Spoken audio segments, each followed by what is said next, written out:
Bienvenue au club, bienvenue dans l'Endurance Club, le podcast que j'ai le plaisir d'animer chaque semaine ou presque en compagnie de mon acolyte et rédacteur en chef de Classique Auto et d'Endurance Mag, Geoffroy Barre. Salut Geoffroy.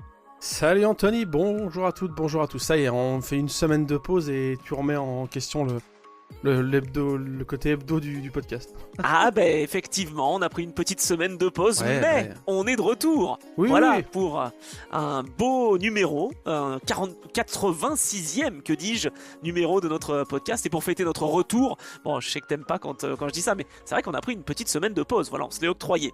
Et ben on a préparé un épisode dédié à l'actualité du championnat du monde d'endurance, avant la période hivernale où on va plutôt se tourner vers l'Asie, et où on va se projeter, bien sûr, sur l'Asian Le Mans Series, qui, dans quelques jours, prendra son envol. Et bien là on va revenir sur le WEC et on va aborder 2026 avec le prisme des constructeurs engagés.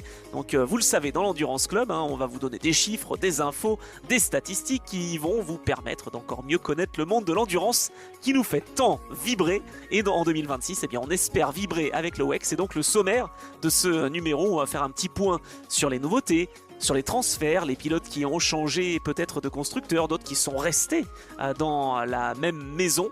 La valse aussi des constructeurs, c'est comme ça que je l'ai appelé, avec ceux qui sont en allée et puis ceux qui vont arriver à partir de 2027, 2026 aussi évidemment, les oranges de chez Genesis Magma Racing. Donc on va évoquer tout ça, on va évoquer un petit peu aussi des nouveautés en LMGT3, même s'il y en a un petit peu moins qu'en hypercar. Et puis on va parler évidemment de C'est quoi ton actu et la top question, parce que oui, il n'y a pas eu de top question la semaine dernière, mais il y a eu des réponses de la semaine d'avant. Exactement. Et ça nous fait plaisir. Voilà. Ouais, effectivement. On reprend 2026, le oui. programme classique, quoi. Voilà, très bien. Ouais, programme qui nous plaît, voilà. 2026, en tout cas, ce sera la 14e édition de l'histoire du WEC. Et on le sait, on a passé le cap des 100 courses, évidemment, dans ce championnat du monde d'endurance. Depuis les 12 heures de Sebring 2012, eh bien, on est en passe, encore une fois, de signer tous les records, puisque en cette année 2025, on a eu un record, tu le sais, 7 voitures différentes victorieuses au général. En 2024, c'était 6. Est-ce qu'on peut s'attendre à ce qu'il y ait en 2026, alors ça je sais que c'est une question rhétorique, mais peut-être 8 vainqueurs en 8 courses, est-ce que ça serait possible l'an prochain? J'y crois pas du tout, ça, tu vois. Bon, moi non Enfin, plus, je oui, t'avoue. c'est possible. Probabistiquement, voilà, tu vois ce que je veux dire. Oui, c'est Ouais, jouable, mais en vrai, il y a quand même, je trouve, enfin, il y a toujours eu, depuis l'histoire, le début du WEC, on en a parlé en plus, quand on évoquait la fameuse année où il y avait eu des constructeurs différents, enfin c'était cette année, c'est ça, non, ou je sais plus quelle année, ou d'il y a 10 ans, là, des constructeurs différents qui gagnaient les manches avant le Mans. Mais il y a ouais, quand même, je trouve qu'il y a toujours quand même une confirmation, c'est-à-dire que, ouais, enfin, quoique, j'étais en train de me faire un contre-pied parce que je repense aux 24 heures du Mans que Ferrari a gagné en 23, ils ont gagné aucune autre course et c'est Toyota qui a eu la main mise. Tu sais, j'allais dire en fait, celui qui gagne le Mans est aussi à l'aise sur une autre course ou alors gagne Spa. Enfin, j'allais dire qu'il y a une espèce de truc global, le Mans plus une autre course, mais en fait, non. Donc, maintenant c'est vrai, avec Ferrari qui s'est mis à gagner oui, en toutes les championnat courses du avant le monde Mans. d'endurance. C'est vrai. Mais c'est vrai que sinon, c'était un petit peu chasse gardée des Ferrari, Le Mans, et puis le reste de la saison était plutôt réparti entre Porsche, Toyota. Ouais. Maintenant, je crois quand même, c'est pour ça que je t'ai posé la question, elle n'est pas Mm. innocente cette question, je crois quand même que on voit de plus en plus de constructeurs qui réussissent à trouver le moyen de faire fonctionner au mieux leur voiture dans la fenêtre autorisée par la balance de performance. Alors, est-ce que l'année prochaine, si on ajoute peut-être une couche, et on y reviendra évidemment avec Ouais, le Success Ballast, c'est est-ce que ça pourrait exactement. pas rééquilibrer justement les Si, performances encore? c'est exactement ce. J'étais en train de penser à ça en fait. Quand tu m'as lancé, là, tu m'as pris à froid, mais t'as raison. Je pense pas que ça arrivera, mais par contre, on est clairement à l'aube de la saison au cours de laquelle il y a le plus de chances que ça arrive. Puisque, oui, si jamais ils mettent en place ce fameux Success Ballast, c'est-à-dire un peu comme en GT3 où tu gagnes, tu prends du poids, ça change forcément les résultats. Et du coup, une voiture qui est à l'aise sur une piste, eh bien, la manche d'après, ça sera pas le cas. Ce qui est Oui, compliqué, ce qui est compliqué avec ce Success Ballast, je fais juste une petite parenthèse, première top digression. Ce qui est compliqué avec le Success Ballast, c'est que s'ils le mettent en place, pour l'instant c'est pas officiel, ils en ont parlé. non. J'ai cru Ils en parlent comprendre en que. LMGT3 et Ouais, en Hypercar, parce que ça existe déjà en ELMS, mais c'est un petit peu controversé aussi. ouais, en fait, le truc qui est compliqué, c'est que. Alors tu vas me dire peut-être que je me trompe, mais selon ma culture personnelle, Moi, j'ai des souvenirs du Success Ballast, et j'ai bossé là-dessus il n'y a pas très longtemps, donc en plus, c'est facile, c'est frais dans ma tête, mais euh, ça marche beaucoup sur des formats de championnat avec 2 rendez-vous par week-end, dans le sens où tu as... allez, ça y est, on va mettre les pieds dans le plat, j'y vais. T'as une Saline qui est hyper à l'aise à Nogaro en GTF FSA, et ben le lendemain, elle prend 50 kilos, et du coup, bon, bah la course, elle est un peu plus disputée, et ils n'arrivent pas à gagner. Tu fais ça en WTCC, où t'as, je sais pas, les Citroën qui sont en forme, tu leur foutais du lest, et le lendemain, bah, ça a marché moins bien. En fait, j'ai l'impression que c'est utile pour rééquilibrer. C'est un peu une rustine, c'est-à-dire que pour moi, c'est un outil qui permet de rééquilibrer et de redonner un peu d'intérêt sportif sur un week-end quand il y a 2 manches. Un peu comme il y a eu cette idée à la con de faire des grilles inversées ou des trucs comme ça, tu vois. Je déteste, hein, mais vous voyez l'idée. Et là, je me dis, prendre un Success Ballast quand tu es à... J'ai pas le calendrier dans l'ordre, mais... bon, Le Mans est hors calendrier, mais tu gagnes à Sao Paulo et tu te prends 50 kilos à la manche d'après, mais ça n'a pas de sens en fait, enfin, parce que les circuits sont très différents. Exactement. Et la voiture va avoir une balance de performance qui va changer, enfin les voitures entre elles. Donc du coup, comment on va utiliser ce truc en plus qui est le poids, qui est déjà un des éléments en fait de la balance de performance, puisqu'on peut jouer sur le poids. Enfin, je trouve que c'est encore rajouter une complexité pour essayer de rattraper le fait que la BOP n'est pas... Et pourtant, elle est quand même pas si mal, cette BOP, parce que justement, chaque fois je dis ça, on est quand même allé bien, oui, quand même. Parce qu'il y a 7 voitures différentes qui s'imposent, parce que on a quand même des courses disputées. Alors oui, c'est sûr que si on se met dans la peau des pilotes, allez, je vais dire Porsche par exemple à Fuji, ils avaient aucune chance de revenir sur les Peugeot et sur les Aston Martin. Oui, ça je suis d'accord. D'un autre côté, ça permettait aussi de redistribuer un petit peu les cartes. Moi, ce que je vois avec le Success Handicap ou le Success Ballast, je ne sais pas comment on l'appellera, s'il arrive, c'est ce qu'on voit en ELMS et c'est ce qui peut être frustrant. T'arrives leader à Portimao, c'est un circuit en plus qui est en montagne russe, donc énormément d'impact avec le poids. Et forcément, ce qui devait arriver arriva, et c'est arrivé depuis, je crois, les 3 dernières finales. Le leader du championnat, étant donné qu'il est plus lourd, ne gagne pas. Exactement.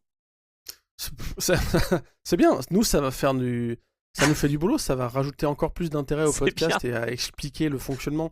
Non mais vraiment, on arrive au bout du truc, quoi, tu vois. Mais oui, mais sinon tu peux pas tenir les constructeurs, tu vois, c'est ça aussi. À chaque fois on a ce débat-là, mais je trouve quand même que si on a un WEC qui se porte si bien, parce que quand même, hein, on a Ferrari, on a Aston, on a Toyota, on a BMW, on a Peugeot, on a Alpine, on a Cadillac, on a en 2026 Genesis évidemment qui est là. On aura certes plus Porsche, mais ça fait quand même beaucoup de constructeurs justement. Non mais je suis d'accord, faut trouver des... Mais de ce que moi j'ai entendu, lu plutôt, j'ai pas l'impression que tout le monde était super fan de ce Success Handicap. Je crois que Toyota est plutôt à l'aise avec ça, je crois. Oui, et les autres non, quoi. Donc en fait, on écoute qui, quoi. Enfin, tu vois, c'est... Non mais c'est vrai, apparemment oui c'est ça. Quand il y a des échanges avec les constructeurs, Toyota s'y oppose pas et verrait dans ça un outil. Bah effectivement, oui. Je sais pas comment ça serait calculé, je sais pas comment ça serait géré, mais évidemment, ce truc-là rajouté déjà à la BOP va faire que mécaniquement la victoire va changer de main d'un week-end à l'autre. Ça, oui, d'accord. Tu rajoutes encore un truc qui complexifie, donc pourquoi pas. Mais si les autres sont un peu divisés, je sais pas. J'ai pas assez de données techniques pour comprendre vraiment l'implication que ça. Moi Ce non que plus. je vois, c'est que c'est juste une galère de fou. Et puis surtout, un autre élément avant qu'on continue sur les différents constructeurs plutôt, mais j'imagine que c'est aussi un vrai casse-tête pour les ingénieurs, pour toutes les personnes qui travaillent à la mise au point de la voiture, où déjà il faut dealer avec une BOP où tu sais que tu as des marges, tu sais que tu peux aller de 1030 kg à 1100, enfin je sais pas, tu vois, tu as déjà une fenêtre de puissance, une fenêtre de poids, et là on va te dire, bah tu vas t'attendre puisque tu comprends, je pense quand même quand t'es ingé, quand t'as les mains dans les données, tu t'attends quand même à une BOP et à un équilibre, et là boum, vu que les mecs ils ont gagné, tu te reprends un 10, 20 ou 30 kg. Ah non mais... levez le pied les gars, gagnez pas. Enfin, tu vois, il va falloir faire un championnat de 3ème place ou de je sais pas quoi, mais... Ouais, c'est toujours un peu compliqué. Je sais qu'il y avait ce problème-là quand, justement, en BTCC, par exemple, il y avait ce principe de grille inversée. Si tu étais 8ème en course 1, tu partais en pole. Donc ça veut dire que les mecs qui étaient 6, ils se laissaient glisser pour être en 8ème position, mais il fallait pas se faire douler par le 9ème. Enfin, c'était... Ouais, les grilles inversées, c'était génial. Enfin, c'est vraiment un format de con. Les grilles inversées, faudrait lancer un podcast grille inversée. Non, mais attends, podcast grille inversé, on peut le faire. Bring back grille inversé. Mais par Ah ouais. contre, tu te dis que c'est pas bien quand ça a une incidence entre la course 1 et la course 2. Maintenant, si c'est au temps et à la qualification, bon, tout le monde va se donner à fond pour être dans le top 10, 12, je sais pas combien. Voilà, je sais que c'est ce qui se passe en Formule 2, en Formule 3 par exemple. Donc ça, c'est un petit peu moins débile. Mais c'est vrai qu'à l'époque, Ah en ouais. GP2, tu avais la course 1 qui déterminait l'ordre de départ de la course 2. Enfin bon, bref. Ouais, ça c'était pas top. Je sais pas quoi en penser véritablement. Je sais pas si je suis côté Toyota ou côté tous les autres pour ce succès handicap. Pour l'instant, c'est pas encore officiel, hein. Vraiment, vraiment loin de l'être, hein. J'aime. Ouais, je sais pas. Toyota, il faut les écouter parce qu'ils sont là depuis 2012, du coup. Oui, tout à fait. Constructeur qui est quand même parmi les plus innovants sur les nouvelles technologies. Là, je parle côté produit, les voitures qui nous vendent pour les voitures de tous les jours. Et donc, grosse expertise aussi, hein, on va pas revenir sur l'histoire, la Prius, etc. etc. Elles En sont gros, fantastiques, en tout cas. ouais, surtout, faut que tu le places à chaque fois, c'est là. Non, mais surtout, je pense que Toyota, c'est bien un constructeur que, à mon avis, tu peux écouter parce qu'ils ont une vraie franchise et une Oui, vraie sincérité sur l'engagement. C'est-à-dire qu'ils sont pas en train de faire du Porsche. Pardon s'il y a des Porschistes tatoués, il y mais a des Porschistes, évidemment. ouais. Non, mais moi aussi, j'aime bien Porsche, mais quand même, en sport auto, c'est connu qu'ils arrivent aussi à mettre des coups de pression. Là, ils l'ont pas réussi, mais qu'ils sont là aussi pour faire bouger un peu les lignes de Ouais, dans règlement, leur intérêt. pour machin. Ouais, voilà, dans leur intérêt. Juste, enfin, CF, allez voir juste la 911 GT1, allez voir la Porsche 962, la Doer 962, enfin, tout ça, c'est juste des preuves que Porsche sait naviguer pour son propre intérêt.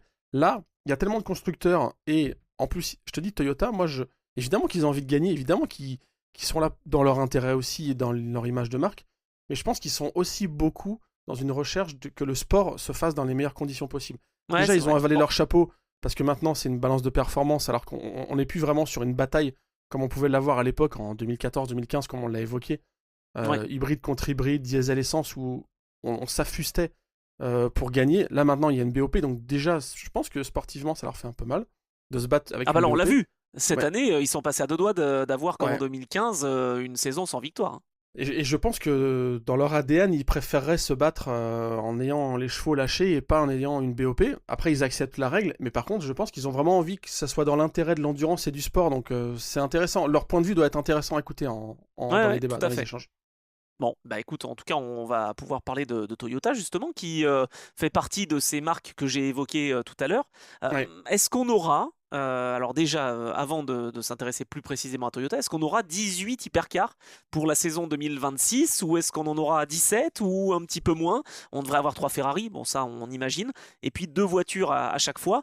Est-ce qu'on aura des Porsche? C'est ça la vraie question. On aura l'occasion d'y revenir aussi, mais sachez et sachons tous ensemble que 2025, ça a été, comme en 2024, un record. 18 voitures de la catégorie Rennes en hypercar qui ont fait toutes les courses. Donc voilà, j'espère qu'on sera au moins à 17, peut-être même 19. Voilà, pour la saison 2026, on verra bien ce que ça va donner. On aura deux Toyota donc, et une nouvelle version donc de la GR010. On en a parlé un petit peu plus tôt dans notre podcast. Nouveau package aéro, nouveau design aussi. Est-ce que ça pourrait justement permettre à Toyota d'être plus régulièrement aux avant-postes?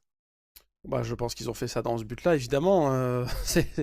Ils ont décidé de la faire évoluer enfin, j'allais dire, parce que c'est vrai Ouais. on la croise depuis quelques saisons. Quoi, ça fait 4 ans Bah ouais, Non, c'est ça, de 2021, je pense, non? Ouais, ouais, 21, 23. Oui, ça va être ça. Ouais. Ouais, 5 ans, hein. Euh, donc, 5 saisons, en tout cas. exactement. Il y a le style des feux, évidemment, à l'avant, qui est le truc qui accroche le plus le regard. Ouais. Mais On bon, dirait même quasiment une. Attends, c'était quoi que ça me faisait penser à une Ferrari un petit peu, non? ouais, une 499, tu disais. Après, je pense qu'il y a des changements aéros de dingue, plus que au-delà de ça. Et puis l'aileron aussi, on a vu à l'arrière, beaucoup plus dessiné. Enfin, ouais, Ouais. ça m'intéresse. Enfin, j'ai hâte de voir ce que ça va donner, franchement. Et ils sont Je... tous dans cette recherche-là, tu sais, d'améliorer le flux d'air, l'efficacité Ouais, aéro, un petit comme peu le BM, ouais. refroidissement aussi. Ah voilà, BM, et puis Cadillac, Cadillac aussi, hein. ouais. On est Ouais, vraiment dans cette recherche-là, quoi. Donc eux, ces constructeurs-là, ce ne sont pas les seuls, mais en l'occurrence, ce sont ceux qu'on a identifiés, sont à la recherche justement de petites nouveautés. Donc Toyota, nouveauté au niveau de la voiture. Par contre, les pilotes, alors là, c'est calme plat, hein. Équipage intégralement reconduit. Conway, De Vries, Kobayashi dans la 7. Buemi, Hartley, Hirakawa dans la 8. Je crois qu'il y a pas de problématique à ce niveau-là. Ils veulent savoir si, j'imagine en tout cas, les éléments aéros qui ont été modifiés auront l'occasion de porter leurs fruits, puisque justement, bah, côté pilote, il n'y a pas de changement. Je suis assez étonné enfin, je sais pas si. Je m'attendais quand même à ce qu'à un moment, Conway peut-être prenne sa retraite de chez Toyota, hein, j'ai envie de dire. Déjà, faut qu'il arrête de faire du vélo. Bah, pas avec Kobayashi, c'est ça? Non, c'est tous les deux, c'est ça? Non, c'est avec Lopez. Ah, c'est avec Lopez, ouais. Putain, c'est vrai. Bah oui, c'est lui, il a le mobile, il a tout. Ouais. Non, mais oui, C'est lui qui crève la roue de Mike Conway à chaque fois. je pensais qu'il allait y avoir une mise en retraite de Conway ou de. Bon, Kobayashi, ça va, il envoie quand même encore du gaz, mais je sais pas, je pensais qu'il allait y avoir un petit renouvellement. Oui, mais il y a des petites erreurs hein, quand même. Moi, j'aime beaucoup Kobayashi, mais je sais que bah, ça va avec, quoi. C'est-à-dire que c'est un peu la rançon de la gloire, on va dire. Il Ah est ouais. ultra rapide, il peut faire quelques petites erreurs. Je vois bien un petit changement quand même pour 2027 avec l'arrivée d'un certain Français, Esteban Masson, par exemple. Ça serait vraiment bien et ça pourrait dynamiser un peu tout ça. En 2026, on a décidé voilà, de pas trop changer. Ce qui a bah, moyennement fonctionné en fait. Mais c'est pas les Ouais, pilotes qui ont pas bien fonctionné cette année, hein. C'est ça non, aussi. et je pense aussi qu'il y a un phénomène, tu vas me dire c'est logique, mais je pense qu'il y a aussi un phénomène de stabilité voulu chez Toyota, Ouais. parce que en face, il y a plein de nouveaux entrants. Il y a un mercato, on va en parler, enfin on commence à en parler, mais il y a un mercato qui est quand même assez fort. Et du coup, je pense qu'ils se sont dit, c'est peut-être pas le moment d'aller balancer un pilote. C'est pas le moment, par exemple, de se séparer d'un Brandon Hartley Ah, qui oui. a son expérience chez Porsche, qui connaît parfaitement notre caisse. Et s'il va se pointer chez Genesis ou chez je sais pas qui, il va leur sortir des dingueries, quoi. Enfin, en fait, des évidences auxquelles ils n'ont pas pensé. Donc c'est Ah, peut-être le j'avais moment de les garder au pas. chaud. Oui. Ok, j'avais pas Qu'ils fassent pensé à une ça. saison, ouais, ouais, qu'ils fassent leur petite saison de découverte. McLaren, Ford, c'est pareil, développez votre caisse, et tu vois, et tu leur lâcheras Hartley ou un autre, hein, je sais pas, j'ai rien contre Brandon Hartley. Et tu leur lâcheras un pilote quand ils auront déjà développé la caisse et quand ils pourront plus revenir en arrière sur des choix engageants, enfin tu vois, vraiment très importants. En gros, Super intéressant. bah ouais, si tu leur livres maintenant un gars qui a une expérience comme Kobayashi, bon, je sais pas si c'est le meilleur en mise au point, mais Hartley, je pense à lui. Ouah, Par exemple, un tu dis rien de Jaminet Joker. que tu lâches Voilà. dans un Bah ouais. constructeur différent, voilà, par exemple. Mais là, c'est encore un peu tard parce que tu vois, il arrive, la caisse, elle est déjà développée. C'est Il y a vrai. déjà Derani, l'autoreur, bah, l'autoreur, par exemple, tu vois, très bon exemple. Euh, je pense qu'il a une expérience plutôt utile pour le développement de la voiture. Après, est-ce qu'il aura une expérience utile sur le pilotage? Ça, on le verra. Tu sais, c'est le fameux truc. Ça y est, l'autoreur, il est passé, il a gagné le Mans, c'était il y a plus de 10 ans. Il a plus le rythme. Bah, on verra. En tout cas, ce qui est sûr, c'est que là, pour l'instant, dans la phase de mise au point, c'était le candidat parfait pour le faire, quoi. Ouais, Fallait, complètement. Et fallait le saisir. d'ailleurs, Enfin, ouais. je rebondis sur ce que tu dis, et c'est pas bête du tout. Je n'avais pas identifié le fait que Ferrari, notamment, ne change pas ses pilotes, et pour Eh la ouais. même raison que tu viens Bah ouais. d'évoquer pour Toyota. Bah attends, ils sont champions du monde, ils viennent de faire le triplé Ouais. historique en WEC, et donc, statu quo, aucun des 9 pilotes, alors je dis 9, les Ouais, ouais. 6 officiels, et les 3 pas officieux, mais Charles Pozzi, voiture jaune, quoi, et ben se retrouvent toujours au volant de Ferrari. Et c'est pas bête ce que tu as dit, j'avais pas Merci, pensé merci. à ça.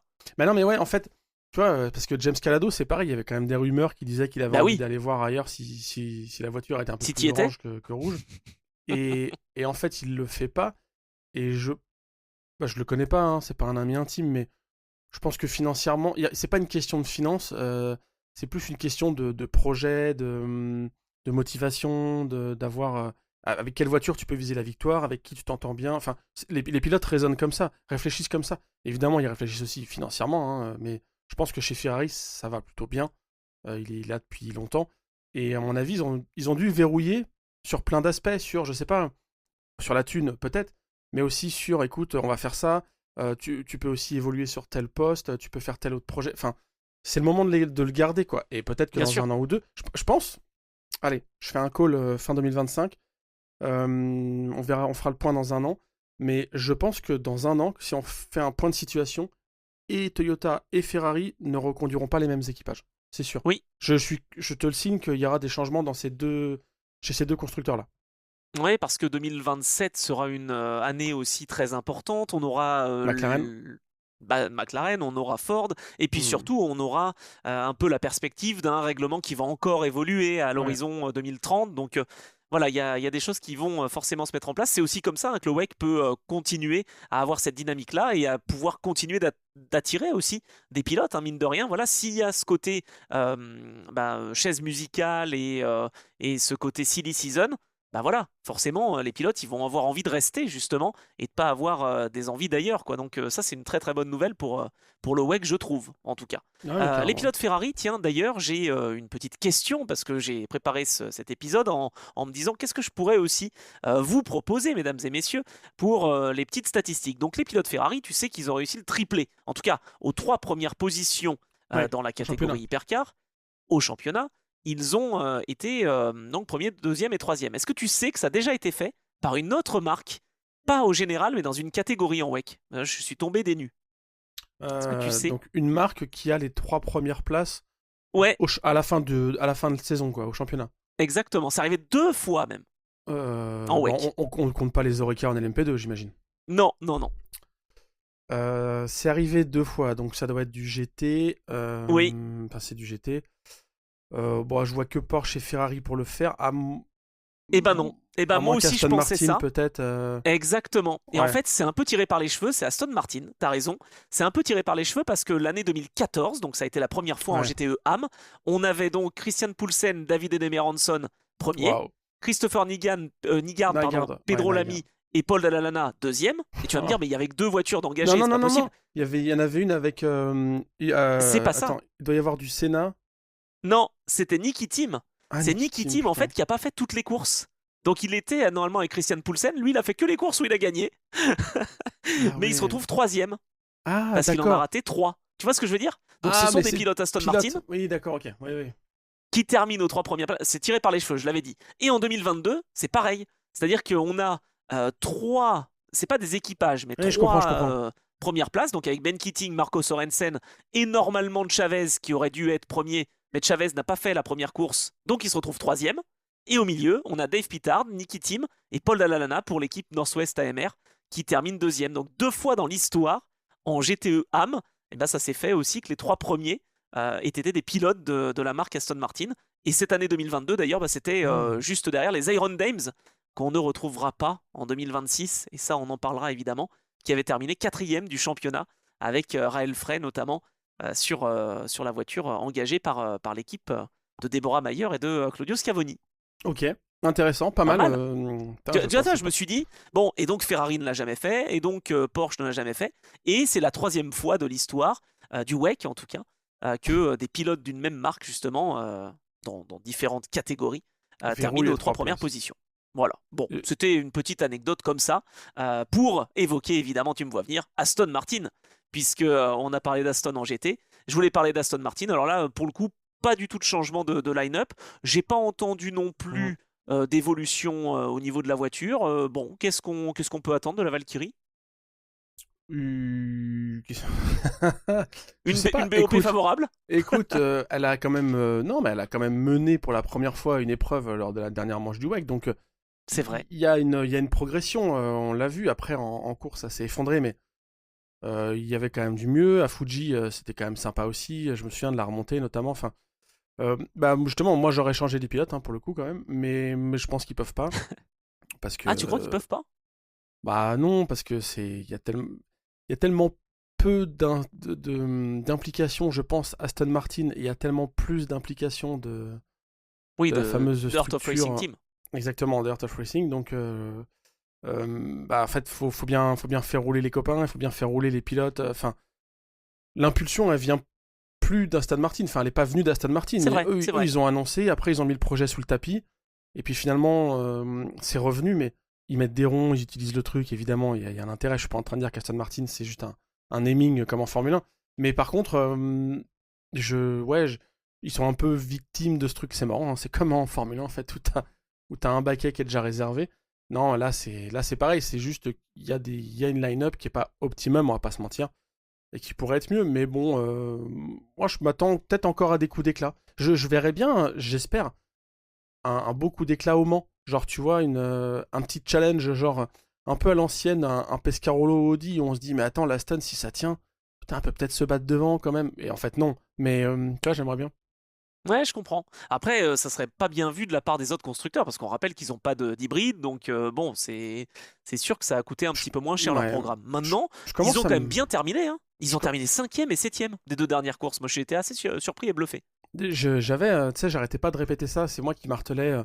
Elle peut pas gagner. Ça serait un anachronisme Ah, d'avoir ben j'étais pareil que toi, hein. un V12. Ouais, mais en fait, je commence à en revenir.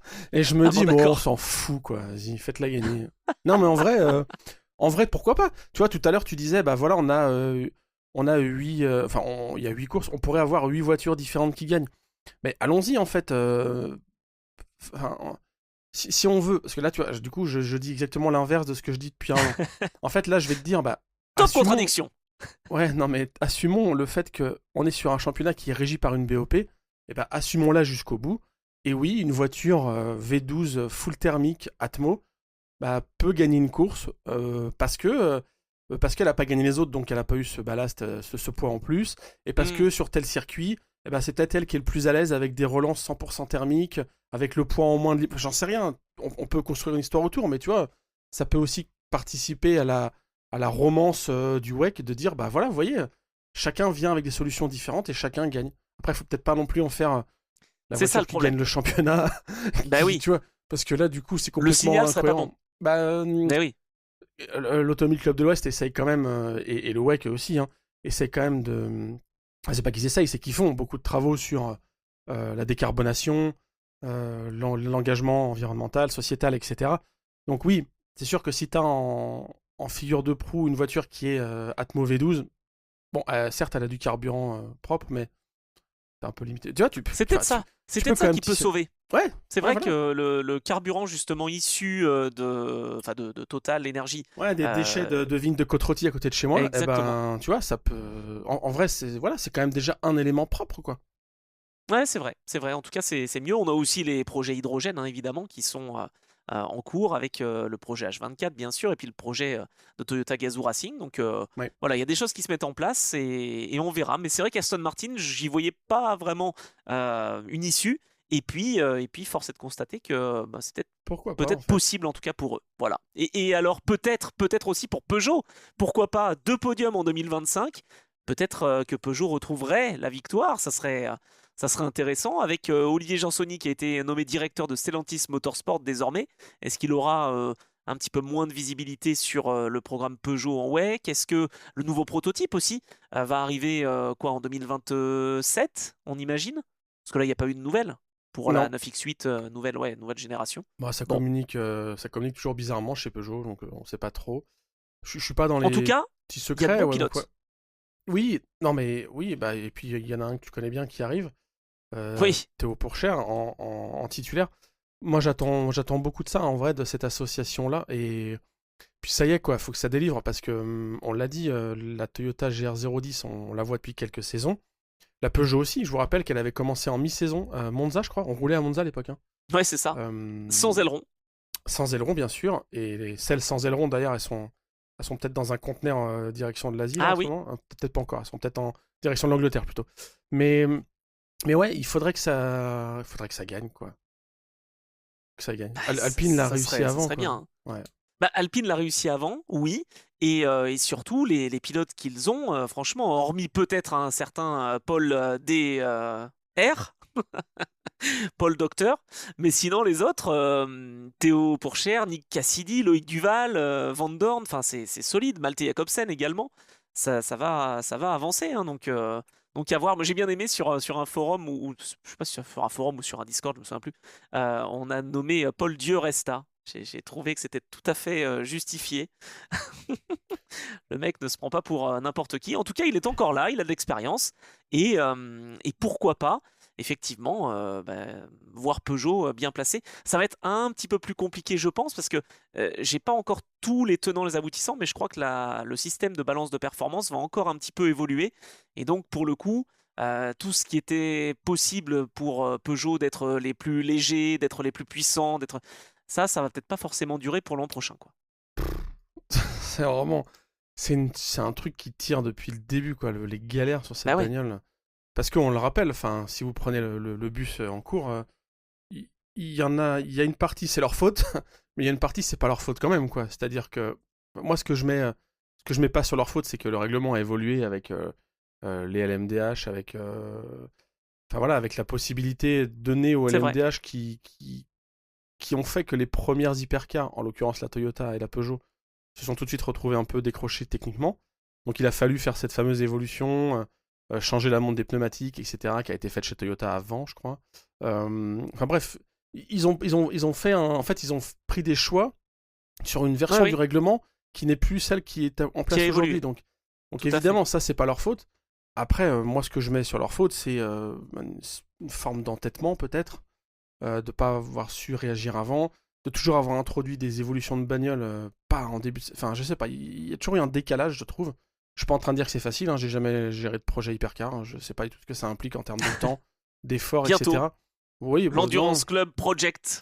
mais non, mais j'imagine que c'est compliqué, en étant en plus côté business, l'intégration dans Stellantis, la chaîne de commandement, les ordres, comment ils sont passés, à qui dit OK sur tel projet. J'imagine que c'est complexe, donc évidemment, ça explique un peu les choses. Mais quand on voit ce que Alpine a réussi à faire en parallèle en moins de temps, Ouais, c'est vrai. je me dis quand même qu'il y a un petit gâchis chez Peugeot. Voilà. Mais d'un autre côté, ils ont choisi, et c'est ce que me disait Olivier Jansoni justement dans l'émission Motorhome. J'en profite pour vous rappeler que l'émission existe, j'ai pas encore communiqué officiellement et clairement, mais voilà, c'est une émission qui met en valeur le sport mécanique. Et donc Olivier Jansoni me disait que le choix du LMH était pour Peugeot intéressant et peut-être qu'à moyen terme, eh ben, ça coûtait peut-être moins cher que les LMDH puisque tout était fait en interne, j'allais dire. Et d'ailleurs, j'ai vu une info passer le programme Hypercar Peugeot voit un nouveau fournisseur, mais dans le groupe Stellantis, c'est Mopar, qui Ouais, généralement est j'ai vu. Ouais. plutôt associé à Dodge, si je dis Oui, pas de oui, oui, bêtises. oui, bien sûr. Et donc, fournisseur de pièces accessoires pour 2026, est-ce que on voit un nouveau constructeur arriver? Peut-être on s'imaginait que ce soit, pourquoi pas Alfa Romeo. Ça peut être une Dodge qui puisse rouler à la fois, tu me vois venir, en WEC et puis en IMSA. Bon, Je on n'y pense est pas qu'on est, encore? ouais, je pense qu'on est un peu loin là pour l'instant. Bon, d'accord. Tu vois, apparemment le deal, alors je sais pas quel est le deal passé avec Bob Berridge, avec la structure anglaise BBM Sport, mais est-ce qu'ils ont vendu les chiottes ou est-ce qu'ils les ont... Je suis désolé, hein, mais les 9X8 sans aileron, c'est On improbable. bipera. Non mais est-ce qu'elles sont en loc, est-ce qu'elles sont vendues, quel est le deal, etc. Mais ils essayent plutôt de faire de la place dans le garage, un peu comme ils ont fait à l'époque avec les 908 d'ailleurs, qui se retrouvent dans la nature maintenant. Mais je les vois pas... Là pour le coup, s'il y a bien un constructeur, peut-être que je me trompe, et j'espère me tromper, mais s'il y a bien un constructeur que je vois pas changer la voile pour tirer plus large et plus loin et mettre une double impulsion, c'est bien Peugeot, quoi. Parce que ça, c'est vraiment une rumeur qui date d'il y a 3 ans, quoi. Genre, Ouais, c'est ils vrai. vont arriver avec Dodge ou Alfa Romeo aux États-Unis, ils vont faire Daytona avec. Enfin, ça n'en voit pas. Je vois pas du tout l'aboutissement de ça, Ouais, je comprends, je ce que je trouve comprends. dommage. Mais d'un autre côté, le fait de faire partie d'un groupe, ça Mais par contre, ça, voilà. pourrait Oui, avoir oui. du sens. Et surtout, là, tu vois, utiliser Mopar, enfin, comme tu dis, ils avaient dit, enfin, chez Stellantis, ils ont dit qu'il y avait des synergies à trouver entre les différents constructeurs. Il faut que ça se passe aussi en sport auto. Donc ça, c'est qu'une bonne nouvelle. Et oui, j'espère que ça peut leur profiter, enfin, qu'ils seront plus devant. Nous, tu vois, nouvelle saison, nouvelles règles, quoi. Peut-être que la 9X8, elle va marcher en 2026. Hein. C'est possible, en vrai. Ça serait bien, ça serait vraiment bien. En tout cas, pour te Ah répondre, et ouais. on y reviendra la semaine prochaine parce qu'on fera une petite présentation de l'Asian Le Mans Series, puisque le championnat va commencer à cheval sur 2025-2026, hein, vous le savez. Ouais. L'équipe BBM de Bob Berridge, en fait, a hérité, ou en tout cas va pouvoir s'occuper de Peugeot, qui serait la propriété de Crichton Lentudis. Et Crichton Lentudis, il a roulé avec Alex Quinn en ELMS, et Alex Quinn est pilote de réserve l'an prochain avec Jev pour Peugeot. Donc je pense qu'il y a un deal qui s'est fait Ouais. autour de ça, parce qu'on sait que Crichton Lentudis, le pilote gentleman, donc grec, Ouais. a aussi des 908. Voilà, Il voilà a un des petit peu 908, le lien. il roule dans les séries Historic Racing Peter Otto, donc bientôt Le Mans Classic Series que j'ai suivi cette Oui, année. C'est un pilote récurrent. Peut-être d'ailleurs qu'il va rouler avec une 908, c'est possible. Ouais, c'est possible. ouais. Oh bah, il Donc, l'a fait rouler généralement, donc ouais, oui, mais ça c'est roulait tout à en fait possible. Angleterre, non? Il roulait dans les Masters ou un truc comme ça, je crois. Enfin, là, en tout cas, Ouais, et puis peut-être que dans la il y nouvelle a, série Peter, ça il y peut a rouler. 2 ans, il y a 2 ans, il était au Grand Prix de France historique, Ok. en tant que justement Masters Ouais. Endurance Legend, je crois. Donc là, peut-être que la nouvelle série Legends of Le Mans, il va rouler avec ça. Mais oui, il a un intérêt proche de Peugeot, clairement. Donc, c'est marrant. Enfin, ouais, on aura l'occasion d'en discuter Ouais, mais de ces à voir ce anciennes que ça, fixed suite ce que ça peut wingless faire. en ASEAN. Je trouve ce qui se passe du côté de l'ASEAN, je trouve ça improbable. Mais j'adore, hein. Mais oui, Mais c'est improbable. mais parce que pourquoi il se passe ça, et on le redira la semaine prochaine, mais là au moins on vous en parle un petit peu, c'est parce que les pilotes bronze n'ont pas le droit de rouler en hypercar. Donc, en ASEAN, ils auront possibilité de goûter à ces autos qui sont vraiment bah voilà, une dimension différente, quoi. Et par contre, moi je te dis, hein, Ce que j'imagine. ils ont ouvert un truc. Le LMS va accepter les hypercars Aïe, dans 2-3 ans aussi, hein. tu crois? Mais en fait, quand tu Ouais, c'est pas commences à illogique. faire Ouais. ça, quand tu commences à Ouais, ouais. ouvrir quand tu fais une ouverture comme ça, derrière, ça nous paraîtra logique en fait. Quand il y aura un communiqué qui tombera en disant que le LMS accepte les hypercars, mais que c'est pour les gentlemen, machin, c'est pas les équipes officielles, etc. C'est les hypercars de première génération qui peuvent rouler. Ça nous paraîtra acceptable. Aujourd'hui, je te dis ça, je t'ai vu, t'as bondi sur ta chaise, tu dis mais non, mais faut garder mes P2. Mais moi Voilà. j'adore ces LMP2, Oui, mais enfin. tu verras que dans 2-3 ans, ça paraîtra presque logique en fait. Ce sera une rumeur avant même que ça soit officialisé. On se dira non, mais oui, c'est sûr, faut arrêter avec les P2, il faut les garder, Cela dit, mais on fera glisser cela les dit, hypercars.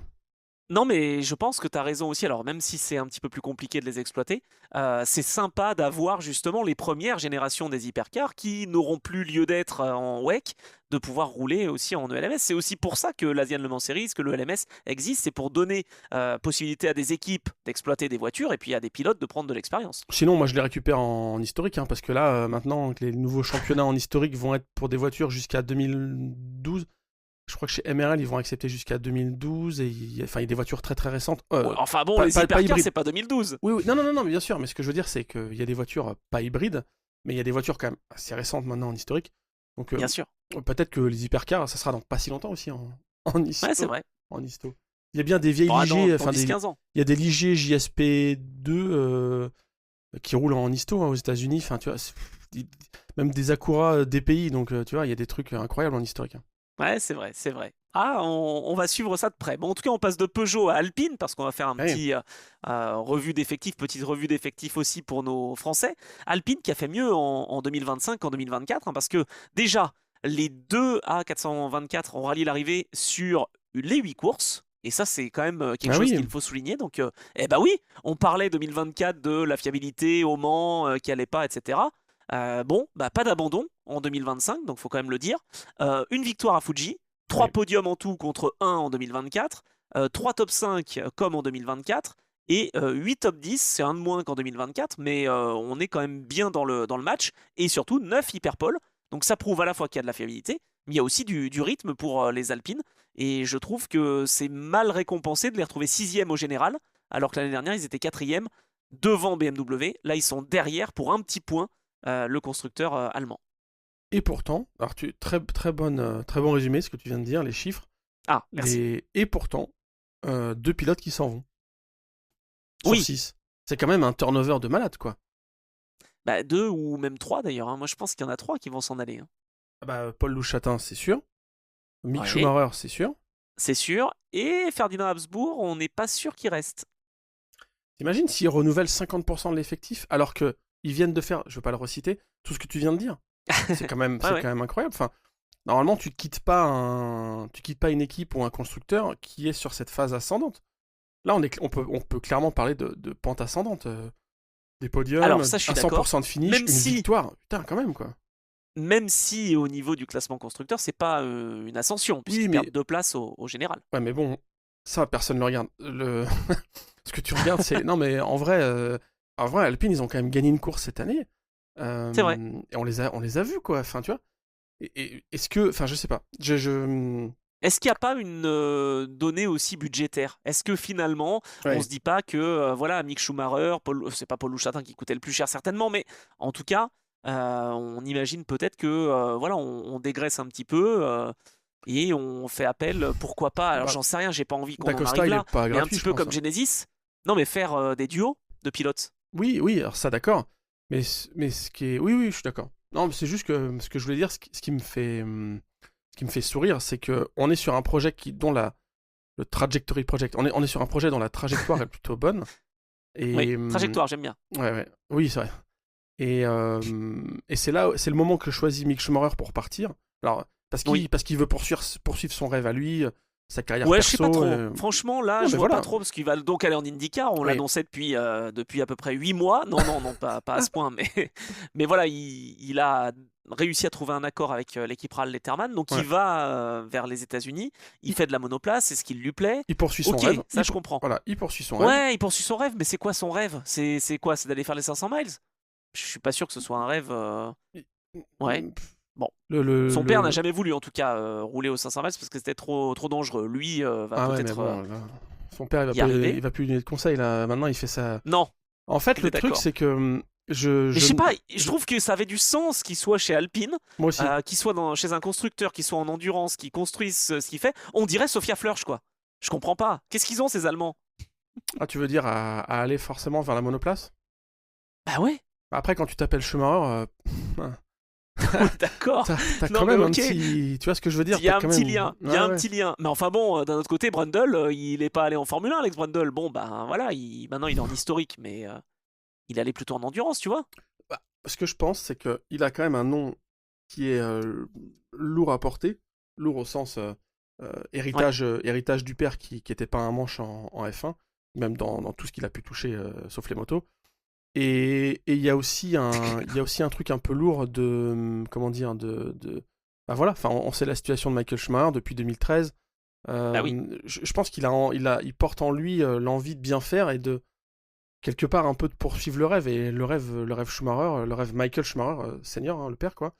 Il Mm, est pas en endurance, il est peu en endurance, on l'a dit, hein, record du Tour en c'est vrai. 91, une participation, ouais, des courses en championnat du monde avec Mercedes, mais basta, ça s'arrête là. Donc je pense qu'il poursuit cette trajectoire, donc c'est pour ça que lui, il quitte le navire.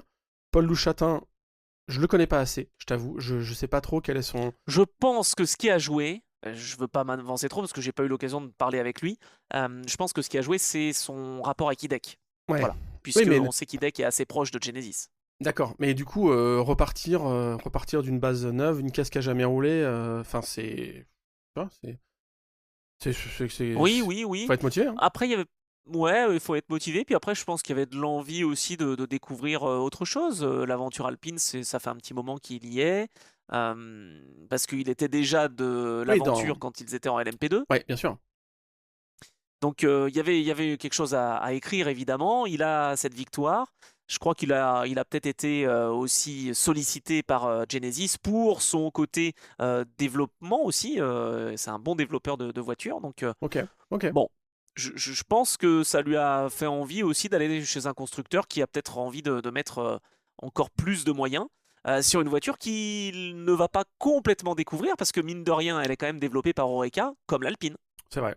Châssis Eureka. Oui, oui, non, mais il va reconnaître des trucs, je pense. Il y a quelques boutons en commun. Mais en tout cas, Oui, oui. puis même sur la face avant, hein, à un moment, Ouais, je me suis dit, attends, c'est quoi? C'est une Genesis ou c'est une Alpine? Ah oui, non, elle est orange, c'est bon, c'est une Genesis. c'est abusé la déclinaison. 50 nuances d'Eureka, quoi. C'est incroyable. Mais bon, ça fonctionne, hein. Oui, mais bon, si c'est efficace, exactement. Ah bah, oui, oui, c'est efficace. Mais oui, voilà, en tout cas, chacun poursuit son histoire perso. Parce qu'il faut pas oublier que c'est un sport collectif, mais il y a aussi quand même des destins perso qui se jouent. Et donc voilà, Ouais. chacun. Après, moi, je trouve que l'année prochaine, alors je suis d'accord avec toi, c'est vrai que c'est assez surprenant Mais, le message que ça envoie d'avoir des pilotes qui s'en vont. Maintenant, tu te retrouves avec Charles Milesi, Fred Mako, Jules Gounon et Antonio Félix d'Acosta. Déjà, rien que ces quatre, c'est costaud et c'est solide, hein. Donc, bon, à voir s'ils vont prendre deux autres pilotes pour faire plus que simplement Le Mans et Spa, on va dire. Mais en tout cas, on va voir. Moi, faudra forcément du monde au Mans, quoi. oui, ça c'est sûr. Et puis à Bahreïn aussi, on imagine. Moi, j'aimerais bien qu'il y ait des trios et pas des duos, mais bon, c'est sûr que c'est peut-être pas forcément facile de trouver des candidats. Je vois même pas qui pourrait faire partie de l'aventure. J'avais pensé à Victor Martins. Est-ce qu'il Oui, pourrait revenir dans le giron alpine? Pourquoi pas? Après, c'est vrai que j'ai pas trop d'autres noms qui me viennent en tête. Et pourtant, en LMP2, on a des clients et des très bons pilotes, mais soit ils sont déjà soutenus par un constructeur. Moi, je verrais bien, mais c'était trop vieux. Mais un Mathias Bech qui a fait des essais avec Peugeot, certes, au rookie test, mais ah, je ça me va. dis que ça pourrait être Ouais. tellement un apport. Je croyais que t'allais me dire Didier Pironi ou... Non, ça va. Non, non, non. Non, c'est bon, Mathias Bech, oui, ça va.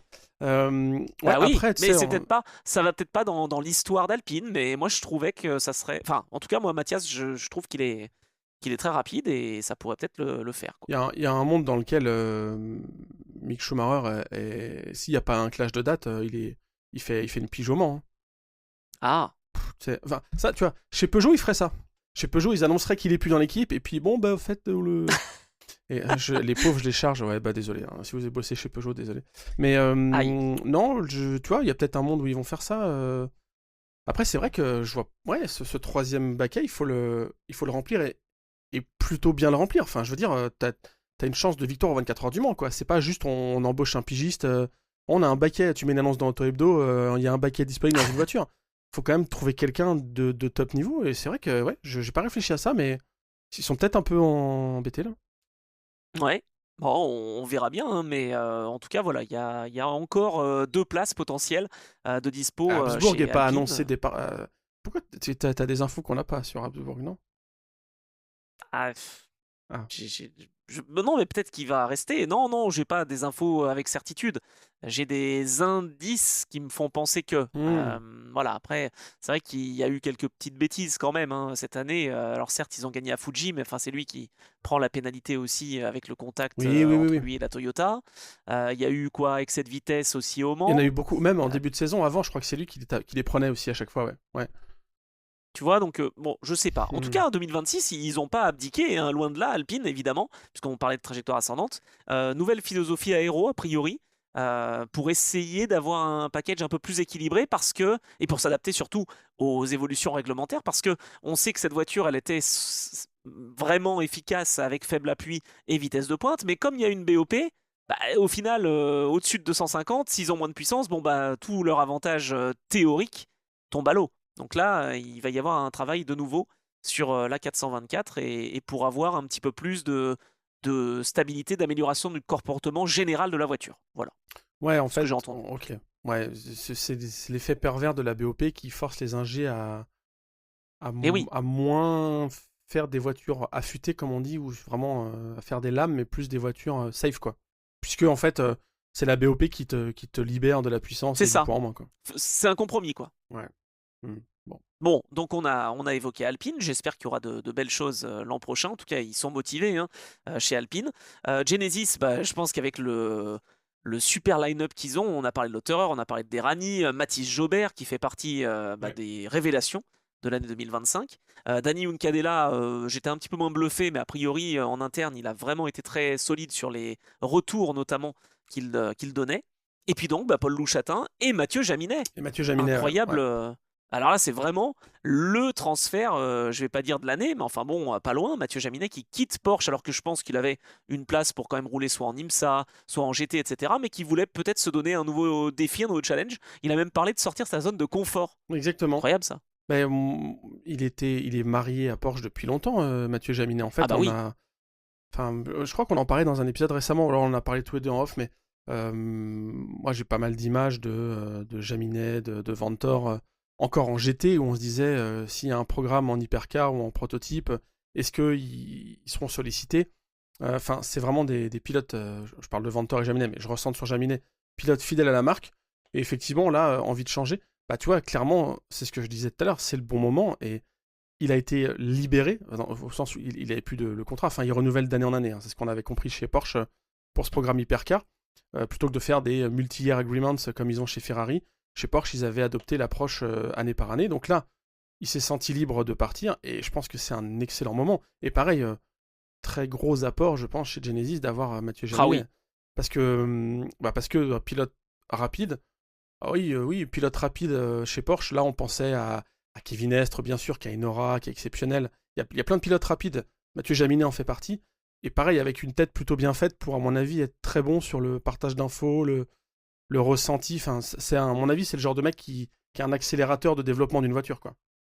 ouais, je suis d'accord. Ça a parlé pas mal français, hein, chez Genesis. On sait évidemment que Cyril Abitboul est à la tête du programme Hyundai Motorsport, hein. Et donc, on a IDEC qui C'est vrai, ouais. exploite en tout cas la LMP2 qui fait partie du Trajectory Programme où on retrouve Jamie Chadwick. Ouais. Et on la retrouvera l'an prochain en ELMS toujours en 2026. Est-ce qu'on aura des duos de pilotes en course avec l'apport de quelques-uns justement à titre homéopathique, j'allais dire, sur les grandes courses? Est-ce qu'on aura quand même les trios? Maintenant qu'on a 6 pilotes, ça serait dommage de s'en priver. mais ce qu'on entendait, c'est que avec des duos, on accumule plus de roulage par pilote et donc potentiellement des retours un peu plus intéressants. Bon, je sais pas ce qu'il en est vraiment, Ouais. mais peut-être que cette première saison, ça sera vraiment. Bah là, ça voudrait dire que cette première saison et toutes les courses de WEC, c'est un apprentissage grandeur nature, quoi. Et qu'on vise pas les podiums ou les victoires. Bah, de toute façon, je pense qu'ils vont quand même arriver de manière assez humble. Oui, Marque nouvelle en sport auto, enfin, quasiment, quoi. Hein, donc ouais, je pense qu'ils vont vraiment arriver de manière humble. Ils vont pas venir tout de suite en disant on va gagner. Mais je m'attends quand même à... Enfin, je sais pas. Je sais que là-dessus, on est un peu divisé. Est-ce que ça va briller dès le début ou pas? Il y en a qui disent que ça marchera jamais, que c'est pas du tout... Ça, je sais pas. ah ouais? Ah, je suis pas de ça quand même. Tu sais que moi, de Genesis, quand je voyais la marque sur Gran Turismo, je pensais que c'était une marque inventée. Bah oui. Donc non, elle n'est pas inventée, elle existe bien, marque de luxe du groupe Hyundai. Ah, je pense que ça marchera, mais Moi pas aussi. forcément la première année. Ouais, moi aussi, je pense que ça va marcher. Hein. Il faut qu'il y ait 10 courses au calendrier, comme ça, les 9 constructeurs gagnent, tu sais. Ce que tu disais tout à l'heure. Ah, c'est bien ça. Mm. Voilà, c'est ça. Comme ça augmente les chiffres aussi. Une manche Ah, il y a en peut-être Corée des du Sud. discussions pour ajouter une course effectivement à c'est quoi Yeongam? Non, non, je sais plus où c'était. Le Grand Prix de Formule 1 où on avait vu Ah, le safety. un 4x4. Ouais, superbe. Si, c'est ça. C'était magnifique. Ça. Superbe, ça. Des Superbe. des grands moments. On fera des live Twitch l'année prochaine. On va essayer pour Ouais, se remémorer. des reacts, ce genre de choses, là, ça, c'est très bien. Ça. Voilà, si ça vous plaît, en tout cas, vous le dites dans les commentaires en dessous de la vidéo sur YouTube ou sur nos réseaux sociaux. Enfin bon, bref, vous savez où nous solliciter. Moi, je voudrais parler d'un constructeur qui, pour moi, alors tu vas me dire, à chaque année, j'en parle et à chaque année, Cadillac, j'ai des putain. espoirs. Bah oui, bah voilà, Cadillac qui va rester engagé à plein temps en WEC. J'aime bien que tu l'aies deviné tout de suite. Ouais, Malgré son annonce d'être en Formule 1 en 2026. Hein. Ça, c'est plutôt ouais c'est bien, ouais. de bon augure. Et donc, des recrues de choix, pas que au niveau pilote. Enfin d'ailleurs, au niveau pilote, il n'y a pas eu Bah, il y beaucoup de a changements. Etken qui est confirmé en WEC, quand même. Ouais, À la bah place ça, de ça me laisse. de ton Button. Ouais, ouais. Bah, franchement, c'est kiff-kiff. Hein. Au niveau des erreurs, je Oh. pense que Ah notre oui. Jack, Ah oui, oui, oui. il va être pas mal. Ah, bah, Moi, Jake, je pense qu'il va être bien. Etken, pardon, je te coupe après, tu pourras. Non, mais tranquillement quand est-ce que Sébastien Bourdet va avoir un bon équipage? Non, mais franchement. Etken, je pense qu'il m'a vraiment. Parmi les plus belles images que j'ai de crash de ces 5-10 dernières années, le crash début. C'est quoi? C'est 23, c'est ça hein Début. Ouais, mais il pleuvait. Ouais, Quand non même, mais je l'excuse. quand il part avec la caisse éclatée et que il part large à Mulsanne et qu'il ramène du gravier sur la piste au ralenti, mais c'est sublime quoi. Et le départ de Aitken sur la Cadillac, ça fait partie des images enfin, cette année-là, on a vu ça, on a vu Menezes avec la Peugeot aussi, c'était pas mal. C'est vrai qu'il y a eu. Bah, il est quoi? Il est britannique et sud-coréen, je crois, Jack Aitken. Ok. J'allais dire c'est les Américains. Non, parce que je voulais dire Voilà, que Menezes aussi voilà, c'est le avait. dérapage d'Anthony. Attention, c'est avait le cette envie. dérapage. Mais non, je pensais qu'il était américain, Aitken. Non, j'ai réfléchi, il est anglo-sud-coréen. Voilà. Mais en tout cas, c'est le fun, Ok. c'est la liberté, Ah oui, oui. tu vois, c'est du challenge, c'est du spectacle, Jack Aitken. Un petit peu comme Jenson Button à Bahreïn. Bon, en tout cas, je voulais juste vous dire et vous rappeler que sur le plan technique, il y a quand même eu le recrutement de Jérôme Moore, hein, qui vient de Porsche, Ok. si je ne dis pas de bêtises, qui a gagné au Mans aussi. Ça, en tant qu'ingénieur-chef du programme Hypercar, je pense que ça peut aider. Et aussi, eh ben, je voudrais avoir ton avis là-dessus, mais cette voiture qui était souvent un petit peu en difficulté, tu sais, dans les conditions d'air sale, sur certaines pistes où il y avait moins de grippe, on sait que plus elle était basse, mieux elle allait, mais sauf qu'elle tapait beaucoup, donc du coup elle était un peu rehaussée, et les changements d'assiette et les hauteurs de caisse étaient très très importants et avaient beaucoup de contraintes sur cette voiture. Et donc, dans le trafic, ça n'allait pas. On a donc utilisé 2 Evo Joker Ouais. sur cette auto. Ouais, ils avaient déjà fait une Evo, enfin utilisé une carte Joker, comme on dit, pour des Ouais. améliorations sur le plan électronique.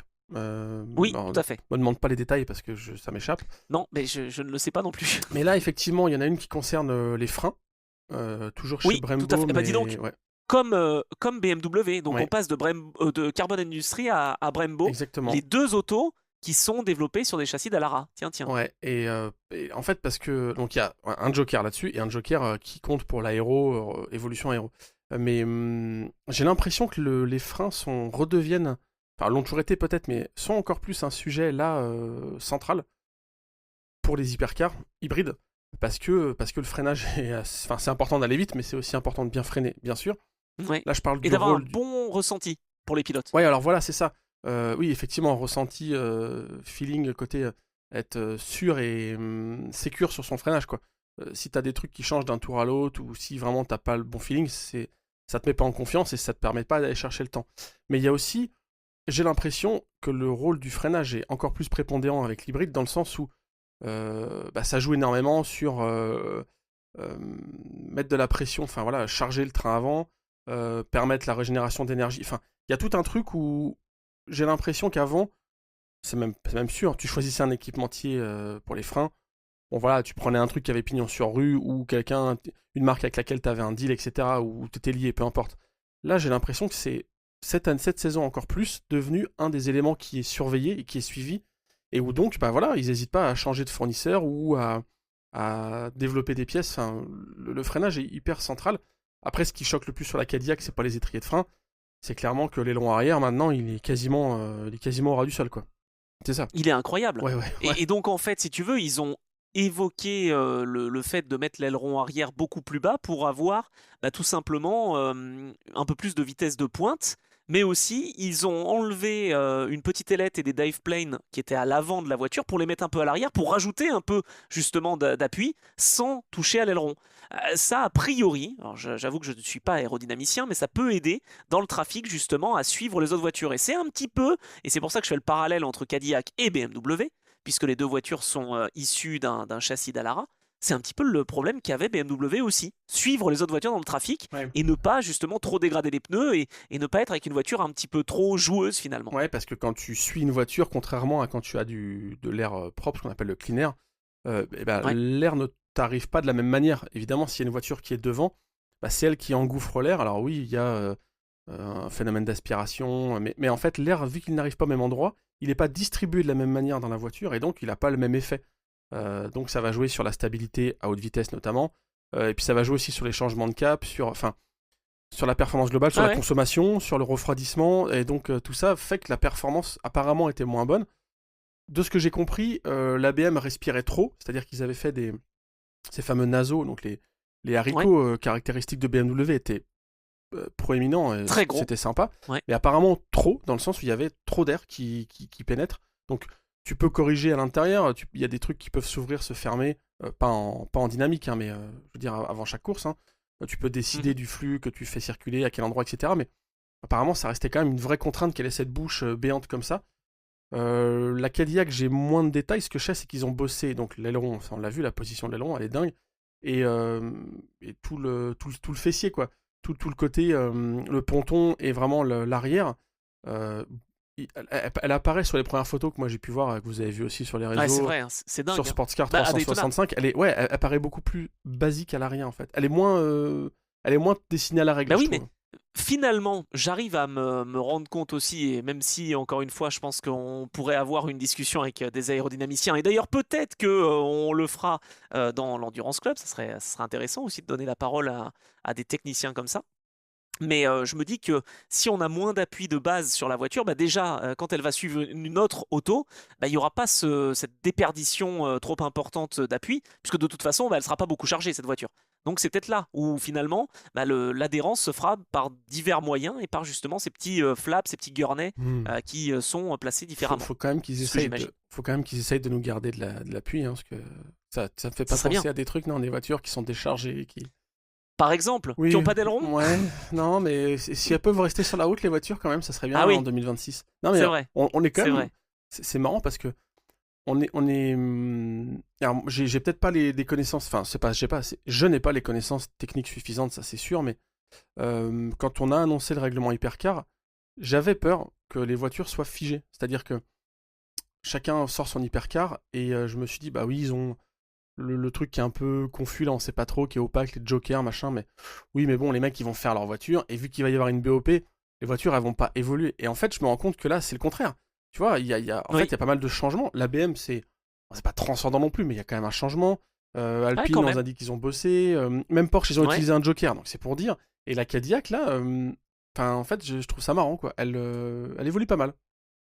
Ouais, je suis d'accord, et bah, à voir. Moi, je reste persuadé que Cadillac, avec Jota, c'était une première année en plus Oui, d'exploitation oui. pour le programme officiel. Moi, je trouve que ça peut vraiment avoir de l'allure. Bon, ils ont Jack Aitken en remplacement de Jenson Button. Bon, Jack Aitken, quand même, qui est le premier pilote, je voulais le souligner, à avoir roulé dans trois équipes différentes pour un seul modèle. Je m'explique. Ah, C'est-à-dire que ce soit en LMP1 ou en hypercar, il a roulé pour l'équipe Cadillac Racing, il a roulé pour l'équipe Action Express, et il va rouler pour l'équipe Cadillac Jota. C'est le premier pilote, pour regarder, en LMP1 ou en hypercar, à avoir roulé pour trois équipes différentes qui engagent un même châssis ou une même voiture. C'est ah, assez mais non, mais rigolo. la stat, elle est ouf, là, parce que c'est le... C'est dingue, non? Oui, oui, non, mais 3 équipes différentes, mais avec qui engagent le même châssis. Oui, oui, oui, effectivement. Mais Oui, oui. oui, oui. Oui, oui, oui. Non, mais par exemple, Loïc Duval, si tu vas aller par là, il a roulé pour Oreca avec la 908. S'il avait roulé pour l'équipe Peugeot. C'était Ah, bah pas, c'était remarque, pas en WEC, attends. c'était pas en WEC, ça. Non, non, mais Peugeot n'a oui, je jamais sais que roulé c'était en pas en WEC WEC. avec la 908. Non, mais il a roulé, oui, il a roulé chez Audi et Non, non, mais j'aurais pas pensé à Audi, donc ça marche pas. Mais si tu veux, s'il avait roulé avec l'équipe Peugeot officielle, avec la 908 et avec Oreca, ça aurait fait deux. Bon, voilà. En gros, il n'y en a pas eu énormément. Il y a eu. Marc Genet. Mais non, mais même pas Benoît Tréluyer non plus. Marc Genet. Finalement, ceux qui ont roulé dans la voiture de chez Pescarolo, il y a que Simon Pagenaud. Tu vois, Simon Pagenaud, il a fait deux équipes. Il a fait Peugeot officielle et Pescarolo sur la 908. Ah ouais, putain. Voilà. En gros, Et c'est ça, ouais, ok, la stat. je vois. Non, mais c'est bien. Continue de nous abreuver avec ces stats. Elle est bien, Ah, celle-là. t'as Ouais, elle vu? est bien. J'essaye. Elle est pas mal. Faut Elle est pas En mal. fait, le truc, c'est qu'il faut la Euh, comprendre. Tu vois ce que je veux dire? oui, Elle met du temps à monter quand même. Mais ouais, ouais. mais une fois qu'elle y est, Oui, oui, elle est ah bah, bien. On y est bien. mais Bon, faut la ressortir par contre. C'est ça le dites-nous dans truc le aussi. chat. Bon, d'accord, ça va. Ouais, ça, je sais pas si je pourrais la ressortir à un dîner de famille. Bon, bref. On a parlé de BMW, pas trop de changements au niveau des pilotes. On a évoqué donc la mise à jour à aéro, donc avec la révision du style. Mhm. Ils y pensaient depuis juillet 2024 quand même, hein, Ouais, ou ouais. à peu près. Donc ça a mis un petit peu de temps. Donc ils vont augmenter l'efficacité du refroidissement, les freins, bah, on l'a dit. Et puis au niveau des pilotes, bah, ils accueillent quand même un Jordan Pepper, hein, qui vient de Lamborghini. Est-ce qu'il sera Non, engagé en hypercar? non, Je ne sais pas. non, non, parce que Bon, puisque je d'accord. t'annonce que bah non, puisque je t'annonce que les line-up de pilotes sont arrivés dans ma boîte mail il y a un quart d'heure. Donc Ah, très bien. Alors, donc ça ne change et pas. voilà, la 15 Magnussen, Marcello, Vanthoor et la 20 Ouais. Frange, Rast et Van der Linde. Ça c'est pour le WEC et en IMSA, tu fais la 24 avec Van der Linde, Vanthoor, Frange et Rast et sur la 25 Philippe Eng, Marco Wittmann, Kevin Magnussen, Raffaele Marciello. Ouais, d'accord. Donc en fait, l'idée d'avoir WRT sur les deux continents, enfin sur les deux championnats en tout cas, IMSA et WEC, fait que les pilotes seront les mêmes. On n'aura pas du Connor de Philippi, Non, on n'aura pas. ouais. C'est les mêmes pilotes qui vont rouler Voilà, c'est ça. un peu partout. Marcello et Rast font la pige à Daytona, seulement, en IMSA. Ouais, ouais. Et Robin Frange et Magnussen font, eux, les manches longues endurance, je sais plus comment ça s'appelle, leur championnat. Là. La Michelin Endurance Cup. Voilà. Et les Van der Linde, Vanthoor sur la 24 et Eng Whitman sur la 25 sont les titulaires full season. Ok. Bon, Ce bah, qui est, écoute, en tout cas, ce qui fait qu'en fait, ce Dries qui est bien. Vanthoor. Attends, ça fait Vanthoor et. Ouais, il n'y a que Vanthoor qui est du coup double programme, quoi. Et Van der Linde, pardon, et Van der Linde.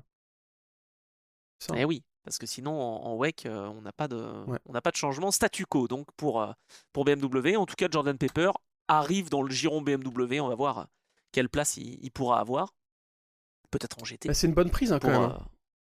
Ouais, je pense aussi. Lamborghini, c'est pareil, ils ont pas su. Enfin, ils ont plus rien. Bah, ils ont un peu tout perdu, hein. Ouais, voilà. Oui, c'est un cycle. Le cycle a arrêté vite, hein, de l'hypercar. Là, ils ont leur nouvelle arme pour la Lamborghini Super Trofeo, qui Ouais. arrive en 27, je crois. Hein. C'est pas 26, mais c'est 27. Voilà. Ah, il n'y a pas une GT3 en Si, 2026, si, ça, je si, croyais. si, Je croyais si, que... si, la GT3 en 26, ouais. Mais la déclinaison Super Trofeo arrive en 27, je crois. D'accord. Mais voilà, on repart sur un petit cycle Lamborghini bien classique où on fait pas de Bah, vagues. c'est Et voilà, dommage. c'est dommage. Ouais. Ouais, c'est dommage parce qu'il y avait moyen de bien faire, mais bon, Bah oui, ça, bah il y oui. a eu, il y a eu un petit peu de perte entre-temps. On va rapidement parler de Ouais. Porsche quand même, où ils vont quitter le WEC, on l'a dit, mais ils vont quand même s'intéresser à l'IMSA, et on est plutôt content de retrouver en IMSA justement Julien Lower, Kevin Estre. On aura également Felipe Nasser et Lorenz Vanthoor. Franchement, ça fait des équipages incroyables, hein. Toi qui disais que. Je crois qu'on en parlait ensemble, non? Ah non, c'était pas avec toi. Quelqu'un me disait, Kevin Estre, peut-être qu'il va changer de crèmerie, peut-être aller chez Alpine. Ah, mais ça, je l'ai entendu. Non, mais je l'ai entendu. Mais combien de fois chez Alpine, chez Peugeot, on l'a envoyé chez Genesis, on l'a envoyé partout, Kevin Estre. Bah Non, finalement, non. Kevin Estre, il est tatoué Porsche. Programme États-Unis, c'est pas mal. Enfin, Ouais.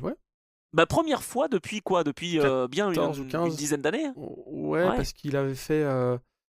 En GT, on est d'accord, hein. Il roulait en. Ouais, tout à fait. Mais il avait même gagné Petit Le Mans, je me souviens de l'avoir commenté, parce qu'il avait plus, hein. Mais en GT face à des protos. Et Vanthoor, Donc, c'est ça, pareil, hein. c'était quand même Vanthoor, incroyable. ça doit faire 2000. Enfin, full time. Parce que là, il était en. Non, il était en rajouté, non? Non, Vanthoor, il était sur la 6. Non, en WEC. Oui, non, mais je te parle en IMSA. Il a fait la saison complète en Ah, IMSA, pardon. non?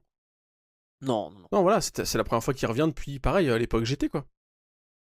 Ouais, non, c'est clair. J'ai dit une bêtise pour Kevin S, c'est pas lui qui a gagné Petit Le Mans, si. Je sais plus, il y avait Patrick Pilet. Ah, Il y avait Nick attends, t'as Tandy. dû. Pas Hensler, mais. Je me souviens plus. Qui a gagné? Attendez, Il y a attendez. Estre, il y a Estre Pilet et. Eh ben non, Ol- c'est Richard Litz. Richard Ah Litz, là là, ouais, je savais voilà, bien que c'est je disais ça. une bêtise. Donc c'est qui alors? Ça fait Pilet, qui? Tandy, Litz. Ah, Pilet Tandy Qui avait, Litz, ouais. eh oui, qui avait gagné au Petit Le Mans 2015. Bon, pardon Kevin. Bon, je sais que, en tout cas, il a roulé en IMSA, mais voilà, ça n'avait pas été la victoire cette année-là. Je me suis corrigé moi-même. En tout cas, on retrouve pas mal de Français.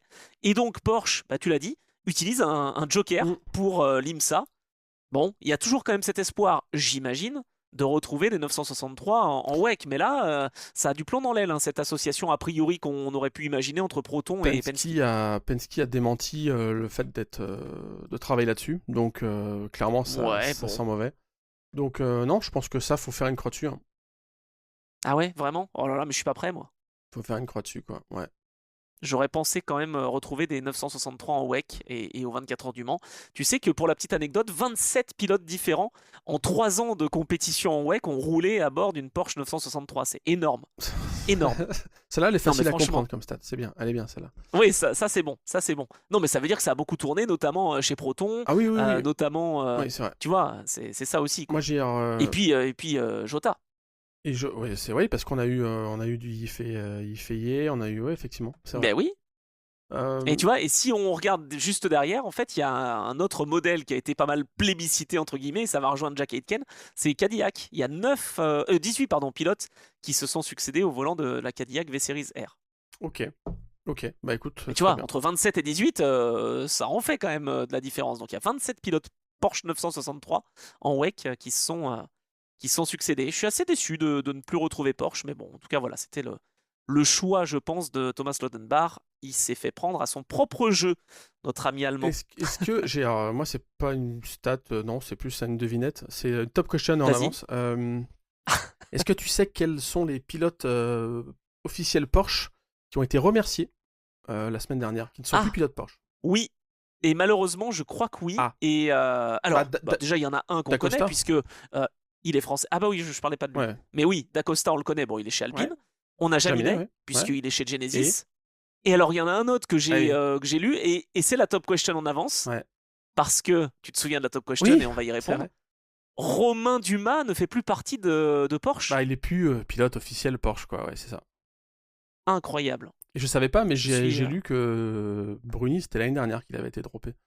Oui, je le suivais plus. Enfin, Bah, c'est bien triste. Ouais. Oui, bah, c'est vrai qu'on l'a oublié. C'est bien triste. Je l'ai vu cette année en ELMS. Moi, je trouvais que il avait encore une bonne pointe de vitesse, mais c'est vrai qu'en IMSA, ça s'est pas trop vu avec la 963, malheureusement. C'est ça. Bon. Mais voilà, Romain Dumas, 22 ans de service chez Porsche. Ouais, 22 ans de bons et loyaux services. Ouais, c'est beau quand même. Mais surtout, bah c'est beau, mais surtout, il va officiellement chez Ford, si je dis pas de bêtises. Ah, ça, j'ai pas par contre. Ok. Ben, je crois. Alors, est-ce qu'il aura un rôle en 2027 pour encore développer l'hypercar? J'y crois moyen, mais enfin bon. En même temps, il pas a déjà un pied chez Ford, puisqu'il fait rouler leur Oui. truc, là, leur super van, je sais pas comment ça s'appelle. Voilà, Ouais. ouais, c'est Alors, ça. machin, là, Ouais, bon. l'aspirateur qui va vite, là. Et donc, oui, non, il a déjà un sacré rôle chez eux. Donc, enfin, voilà, je trouvais ça marrant, là, le petit clin d'œil avec Romain Dumas. Non, non, mais t'as raison de le dire. Effectivement, ils se sont même séparés de Patrick Pilet, dis donc, qui était pilote officiel Porsche aussi, plus en compétition, mais depuis 2008, et il ne fait plus partie des effectifs, d'après ce que j'ai lu. Ouais. Euh, Michel Gatting a été bon, repêché aussi, parce que du coup, elle est toujours. Elle fait partie des pilotes. Ah, les pilotes Porsche. Ouais, ouais. Non, mais oui, mais on aurait pu se dire que maintenant qu'il y a plus Iron Dame, ça saute, mais non. Ah bah oui. Tant mieux. On va y revenir d'ailleurs dans un petit instant. Juste histoire de conclure sur cette Ouais. page Hypercar avant d'aller en LMGT3, Oh, parce que déjà on est long, hein, oui, tu le oui, sais. c'est long, là. Et ben on va rappeler que Ford évidemment aura son programme dont le châssis proviendra de chez Oreca, donc une LMDH, mais qui sera exploité par l'équipe officielle Ford. Hein, c'est ce que j'expliquais il y a quelques semaines de ça dans notre podcast. Quels sont les pilotes qui auraient un profil intéressant? Moi, je verrais bien un petit Nick Tandy, par exemple, tu vois. Un Nick Tandy qui s'éloignerait un petit peu de Porsche, parce que pour le coup, là, il va faire le GTE Pro en IMSA, mais il a été écarté du programme GTP. Je suis assez Ouais, surpris. il est toujours officiel Porsche, mais oui, je pense que ça va pas durer éternellement. Bah, c'est ça. Alors après, il sera peut-être un petit peu vieux pour Ford. Moi, je pensais à un Rick Tinknell aussi, pourquoi pas, qui puisse aller chez Ford, à voir. Mais ça, c'est de la supputation pour 2027, hein. Évidemment, on n'a pas encore tous les tenants, les aboutissants. Au contraire de McLaren, qui pour le coup, eh bien, McLaren voit United Autosport ne plus exploiter les voitures de la catégorie LMGT3 pour se concentrer sur le développement de la LMDH et du programme LMP2. Et pour ce qui est des idées de pilotes, a priori, Zach Brown l'aurait dit sur le feed anglais pendant le LMS, a priori des duos de pilotes seraient à l'étude. Et on a bien cru comprendre que Matt Campbell et Mikkel Jensen feraient partie de l'aventure, au minimum. Ok. Ah bah, c'est bien ça. Tu vois, puisque Mikkel Jensen Ouais. est parti de Peugeot. Ouais, ouais. Bah, de toute façon, ça, c'est des lignes qui vont bouger 26. Je sais pas comment Oui, vont se faire les annonces, s'il y a un. Ouais, mais tu ouais. vois, ça peut s'expliquer, enfin ça peut expliquer en tout cas pourquoi Matt Campbell a pas été sélectionné pour faire toute la saison d'IMSA Mhm. et seulement, entre guillemets, faire Daytona Sebring Petit Le Mans. C'est qu'a priori, il aurait déjà un Ouais, pré-contrat ouais. pour McLaren, quoi. C'est marrant, hein, c'est vraiment. Je le dis, je le répète, mais on n'était pas habitué à ça en endurance avant, et là maintenant, il y a vraiment ce côté, ouais, comme tu dis, contrat, intérêt, t'as le droit de faire ci, t'as pas le droit de faire ça. Enfin, c'est à une époque quand il y avait deux constructeurs, bon, c'est moins Oui, on complexe, avait quoi. plus le droit. Mais attends, mais même Genesis, hein, qui a finalement dit non à Van Dorn, hein, parce Oui, que oui, Stoffel oui, Van oui. Dorn, il était en passe de signer, parce que justement, il y avait ce contrat Formule électrique qui tenait à cœur à Van Dorn, même s'il n'y a pas de clash pour l'année 2026. Mais voilà, il préférait que les pilotes soient là juste pour être 100% concentrés sur Ouais, Genesis. C'est assez rigolo de voir ça. ouais, je suis d'accord. Donc voilà. Bon, passons rapidement au LMGT3 parce que sinon on va exploser les timings. Tu vois, quand on n'a pas de course à débriefer, c'est même encore plus long que d'habitude. Ouais, Bon, GT3, on s'en fout. Ah quoi? Non, pardon. non, mais non, oh là là, mais non. Alors parlons du LMP3 maintenant. Non, LMGT3, on s'en fout pas. Attends, il y a un plateau super Oui, diversifié, oui, oui. super riche, avec plein de constructeurs, avec Ferrari, avec Porsche, avec Aston Martin, avec BMW, avec Corvette, je vais en oublier, hein, avec McLaren, et puis avec Lexus ou avec Toyota. Je sais pas ce qui sera évoqué l'année prochaine. Mercedes aussi, bien sûr. Et puis Ford. Parce que Ford a fait parler d'elle, pas en hypercar, mais en GT, en Ouais, MGT3, avec Romain ouais, Grosjean, qui va rouler en IMSA. exactement. Pas mal. Alors du coup, qu'est-ce que t'as comme bille? Non, Non, GT3. alors, Ouais, non. j'ai des billes en GT3, pas sur les Bah non. pilotes, pas Sur vraiment, l'équipe. parce qu'on n'a pas encore beaucoup d'informations. C'est quand même vraiment très dépendant du pilote bronze, hein, faut pas se Oui, le oui, cacher. oui. Ce ne sont pas des pilotes pro, enfin, ce ne sont pas des équipages pro, pardon, en LMGT3. Ce que je sais, si, quand même, c'est que chez Mante, on devrait quand même conserver Richard Lietz, Ok, a ok. priori. Donc ça peut être une bonne nouvelle évidemment pour lui. Chez Lexus, Toyota ou ce que vous voulez, je ne sais pas comment ils vont appeler leur voiture, c'est toujours évidemment Acodis ASP de Jérôme Polican qui sera aux commandes. On devrait retrouver un trio français. J'en dis pas plus. Il y aura un pilote qui a fait les rookie tests. Ouais, t'avais déjà lâché un Voilà. peu d'infos, je crois, là-dessus. Ah bon? Ouais. Ah bon, d'accord. Bon, bah, ok. Bon, bah, j'en dis plus alors. Esteban Masson devrait être dans l'aventure. Et peut-être un Manceau, un certain Arnold. Voilà, Oui, qui potentiellement était déjà. sur, Ouais, euh, ouais. sur l'équipage. Ouais, mais ça c'est voilà le pilote bronze de l'équipage et ça va envoyer du bois, je pense, cet équipage. Il y a déjà eu 2 pôles et 2 victoires quand même cette année pour Lexus. Donc très bien, 3e place au championnat Exactement. pour cette voiture.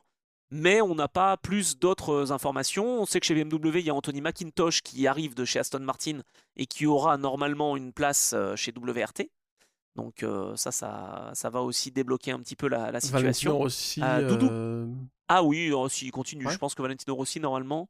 Ah, quoique, est-ce qu'il continue en WEC ou est-ce qu'il va se concentrer sur le Voilà. GT Ah chez ouais, et SRO? voilà, c'est ça ma question. Bah, si t'as pas les billes, moi Non, j'en ai pas, mais oui, je pense qu'il y a une réflexion. non, mais je crois que tu as peut-être raison. Tu as peut-être raison. Comme de toute façon, l'aspect hypercar s'éloigne de plus en plus pour lui, parce qu'on a bien compris qu'il fallait des pilotes qui soient tous au sommet de leur Ouais, art, parce que vraiment, un petit dizaine de perdus par relais, et là, tu te retrouves dans les derniers.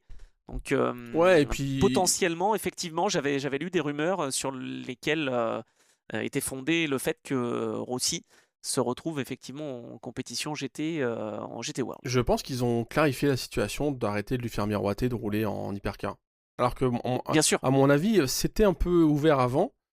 Maintenant que Alors là, c'est pure supputation. Ce que je dis, En Asian Le Mans Series, il pourra rouler en Ouais. hypercar, tu vois. Non, mais là, j'ai pas les billes de l'intérieur. C'est uniquement moi qui suppose ça. Mais j'imagine que depuis que WRT a repris la main sur tout le bébé et gère tout, ils ont dû dire bon, c'est sympa Valentino Rossi en GT3, c'est très cool. Ça attire la lumière, ça fait parler. Il est pas mauvais.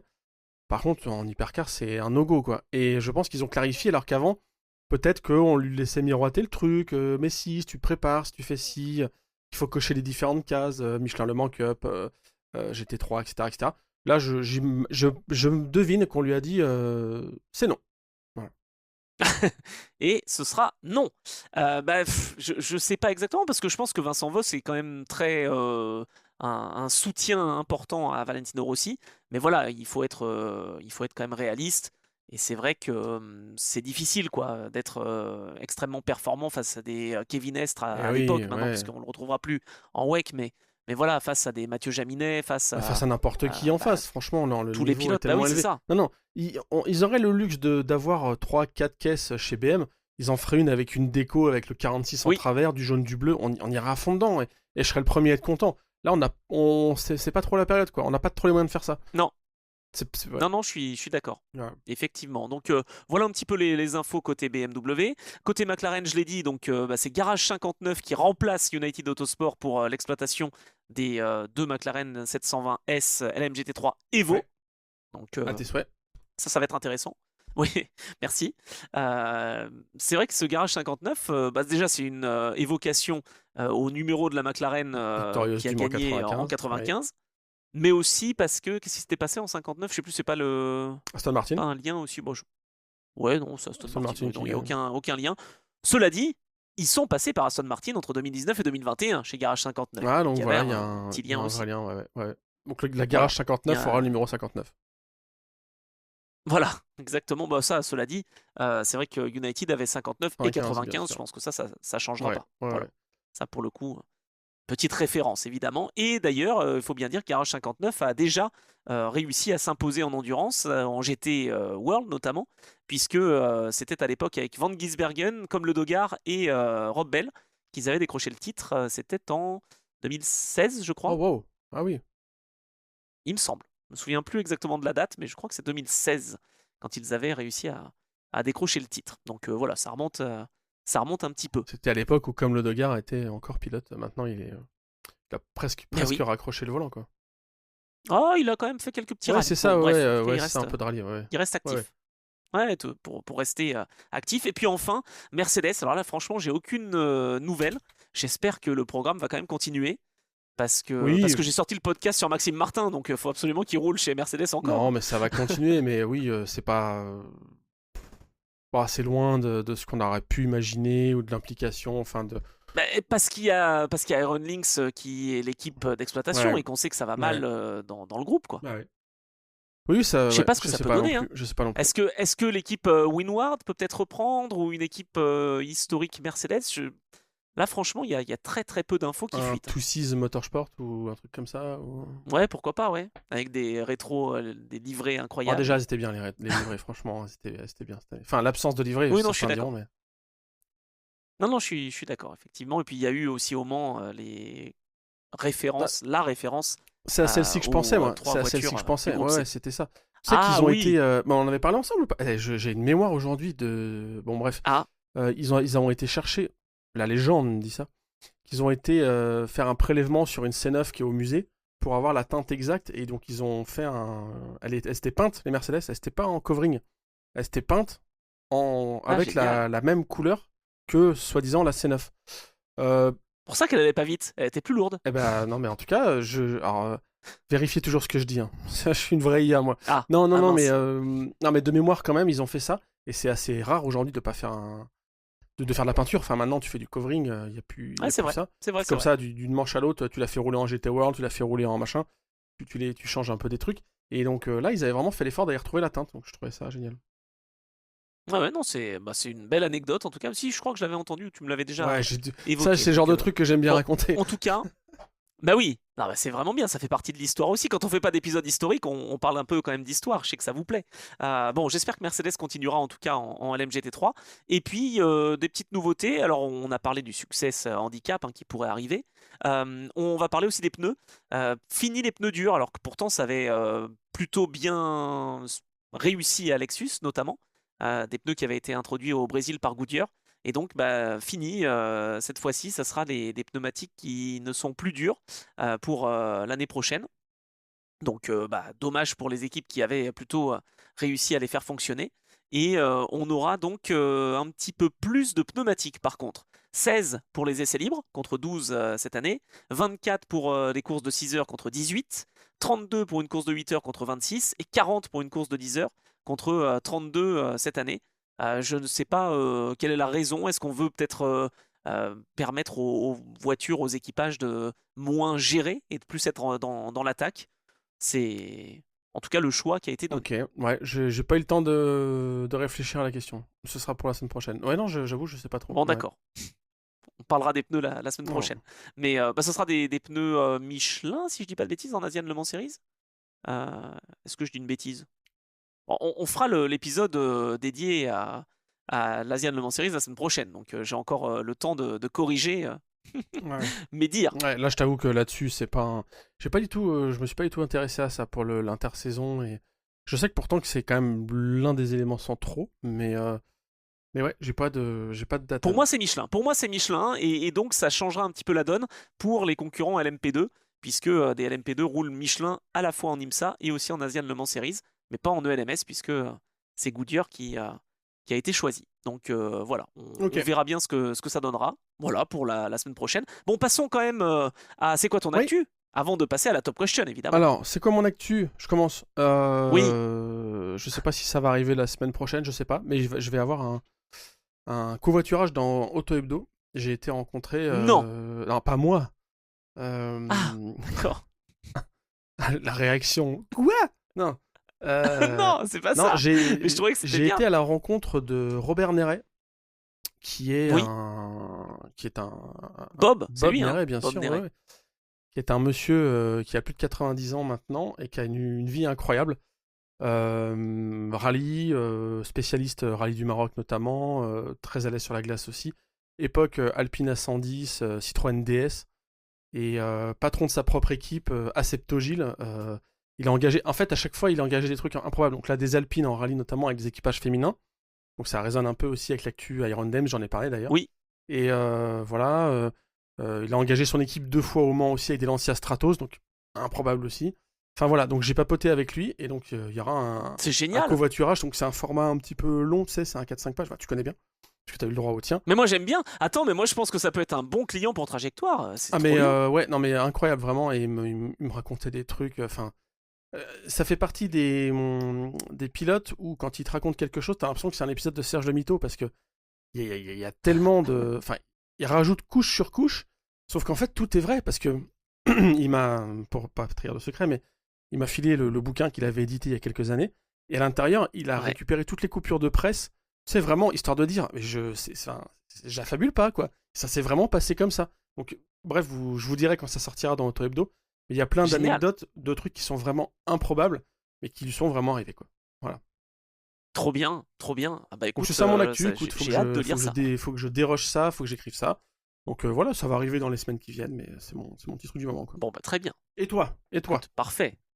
Alors moi, qu'est-ce que j'ai comme actu? Ah bah oui, si, il faut que j'en parle. Là, ce week-end, je vais rouler pour la première fois officiellement dans une course sim racing. Ah, Et ça sera à l'occasion des 24 heures du Téléthon par la NRT. ok. Je vais sur le circuit Paul Ricard et j'aurai l'occasion donc de participer à une course avec la Vroom qui m'accueille.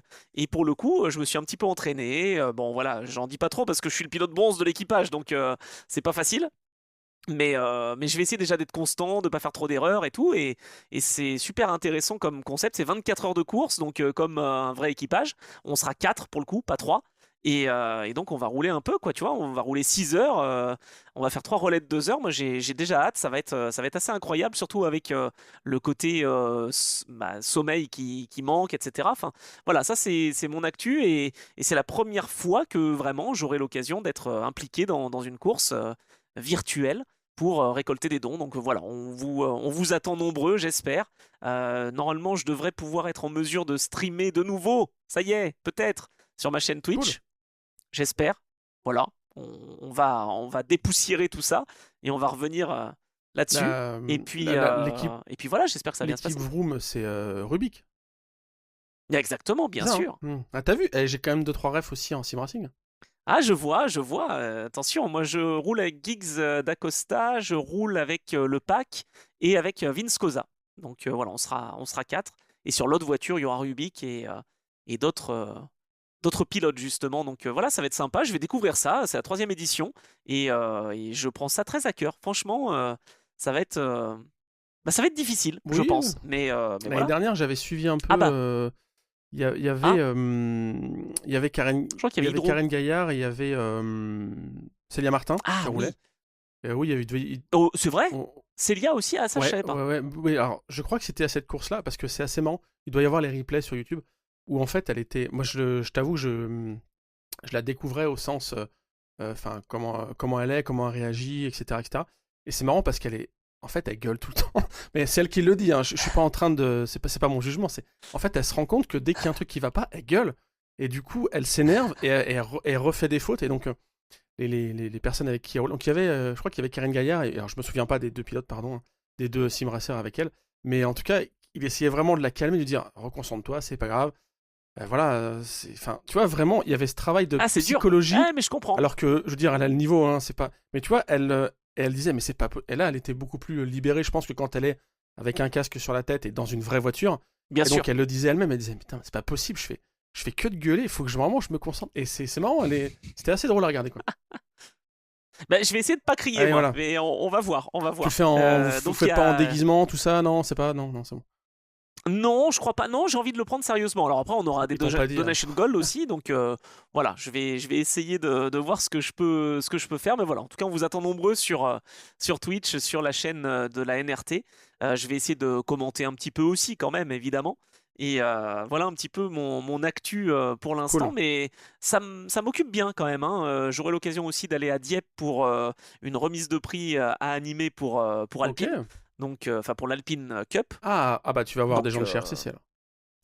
ah bah évidemment, évidemment, je les saluerai pour toi. Exactement. Et donc du coup, bah, j'ai hâte, voilà, tout simplement. C'est la première fois, donc essayons d'en profiter. Je sais que c'est pas facile parce que c'est dur d'être pilote bronze en fait. Sauf que moi, j'apporte pas de budget. Ah, c'est ça qui C'est est ça bien. la différence. C'est ça qui est bien. Ouais, mais par contre, je suis le retardataire, tu sais, je sais pas comment on dit, celui qui retarde le groupe. Ouais, c'est ça, le ralentisseur. Ouais. Voilà, c'est ça. Ah bah faut bien, je suis le success ballast. Ouais.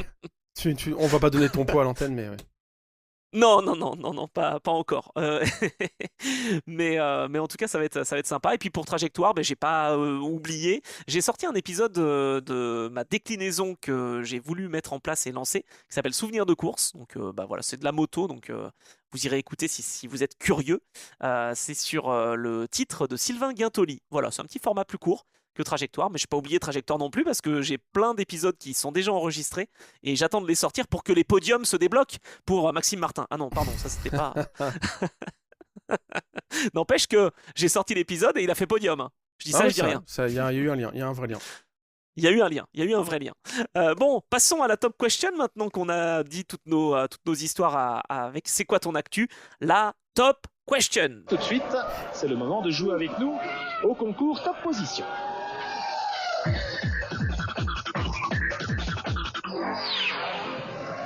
Le tiercé.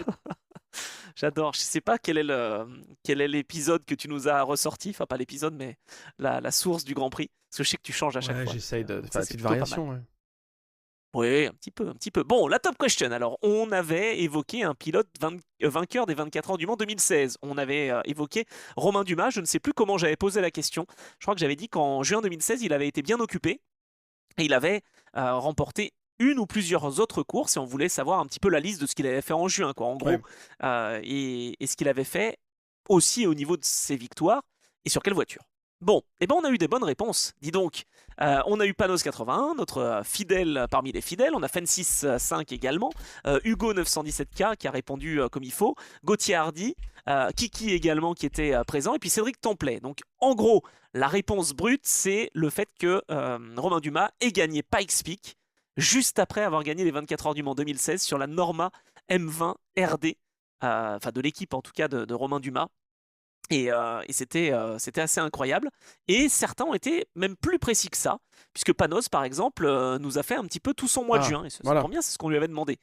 Bah oui, le 5 juin, Romain était à la journée test aux 24 heures du Mans avec la Porsche 919, il fait le 3e temps. Il remporte les 24 heures du Mans avec la numéro 2.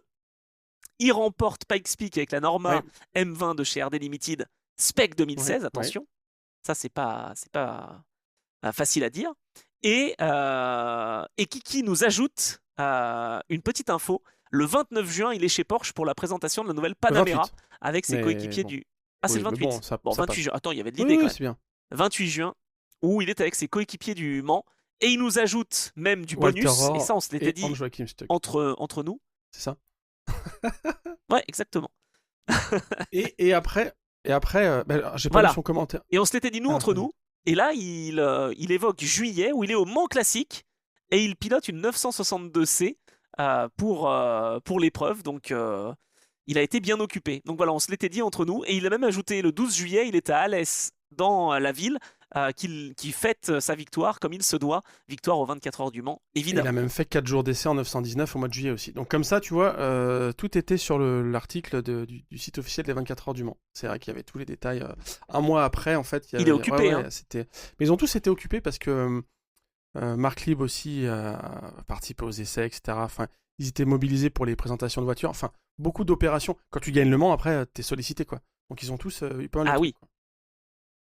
Donc voilà, donc bravo à Panos, bravo à Fensis5, Hugo 917K, Gauthier, Kiki, Cédric Templet, bref, mais vous êtes nombreux hein, et n'hésitez pas à réagir, à donner vos petits avis aussi, ou grands avis, sur la portion dédiée aux commentaires hein, sous la chaîne YouTube, sur les applis de podcast. N'hésitez pas à mettre les étoiles, les pouces, etc. Enfin bon, bref, tout ça, parce que vous êtes de plus en plus nombreux, hein, au Rouge Racing aussi, fidèle parmi les fidèles, Florian Dubois, qui est bien content d'avoir l'Endurance Club chaque semaine et qui nous dit pourquoi pas faire une émission sur l'endurance moto. Ah bah tiens, on y pensera, pourquoi pas. Bon, je sais pas si t'es client. Ça sera sans moi là. D'accord. Ah mince. Bah moi je veux bien, Florian. Voilà. Je veux bien parler d'endurance moto, peut-être dans Motorhome justement, l'émission que j'essaye de promouvoir et de lancer pour 2026 vraiment officiellement. D'ailleurs, tiens, j'en profite, petite parenthèse, mais il y a une émission qui est dédiée à la moto justement sur Motorhome et qui va sortir très bientôt sur notamment le retour sur la saison de MotoGP. Voilà, et un petit peu de SX à Paris également. On a Flo Garal aussi hein, qui voilà, est toujours présent. Benou qui a même des idées pour des top questions éventuels. Bon, pourquoi pas. Il est prêt à venir faire l'épisode sur Le Mans 99 avec nous. Ah, mais celui-là, il est, Ce serait celui-là, pas il est mal. collector, celui-là.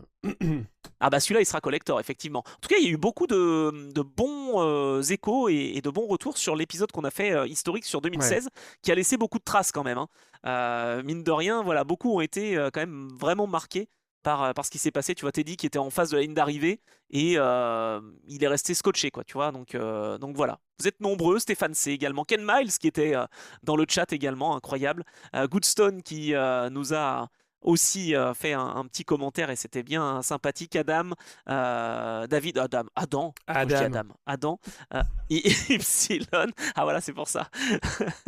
Adam qui est là et qui commente.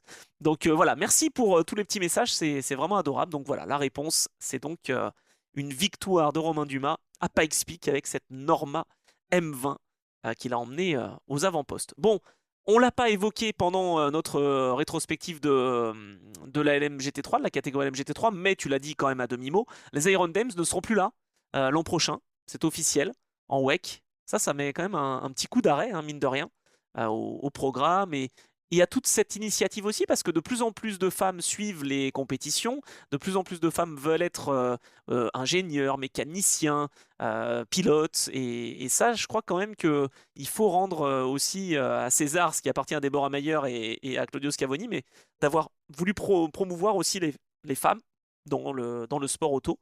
Et bah, j'espère que ce n'est qu'un au revoir et que ce ne sera pas un adieu, Bah, de quoi. toute façon, on n'a pas d'infos. J'ai trouvé la communication nulle. Ouais, Enfin, je sais pas, même en tant que consommateur, dans le sens où je l'avais déjà raconté, mais j'ai quelques produits dérivés Iron Dames pour mes filles. J'ai toujours été assez fan de ce qu'ils ont fait sur le côté marketing, l'approche, la valorisation, comme tu dis. Et c'est pas juste une bagnole rose et des filles, c'est vraiment mettre en avant ouais, le talent, l'abnégation. Enfin voilà, les femmes sont au même niveau que les hommes. C'est un super projet.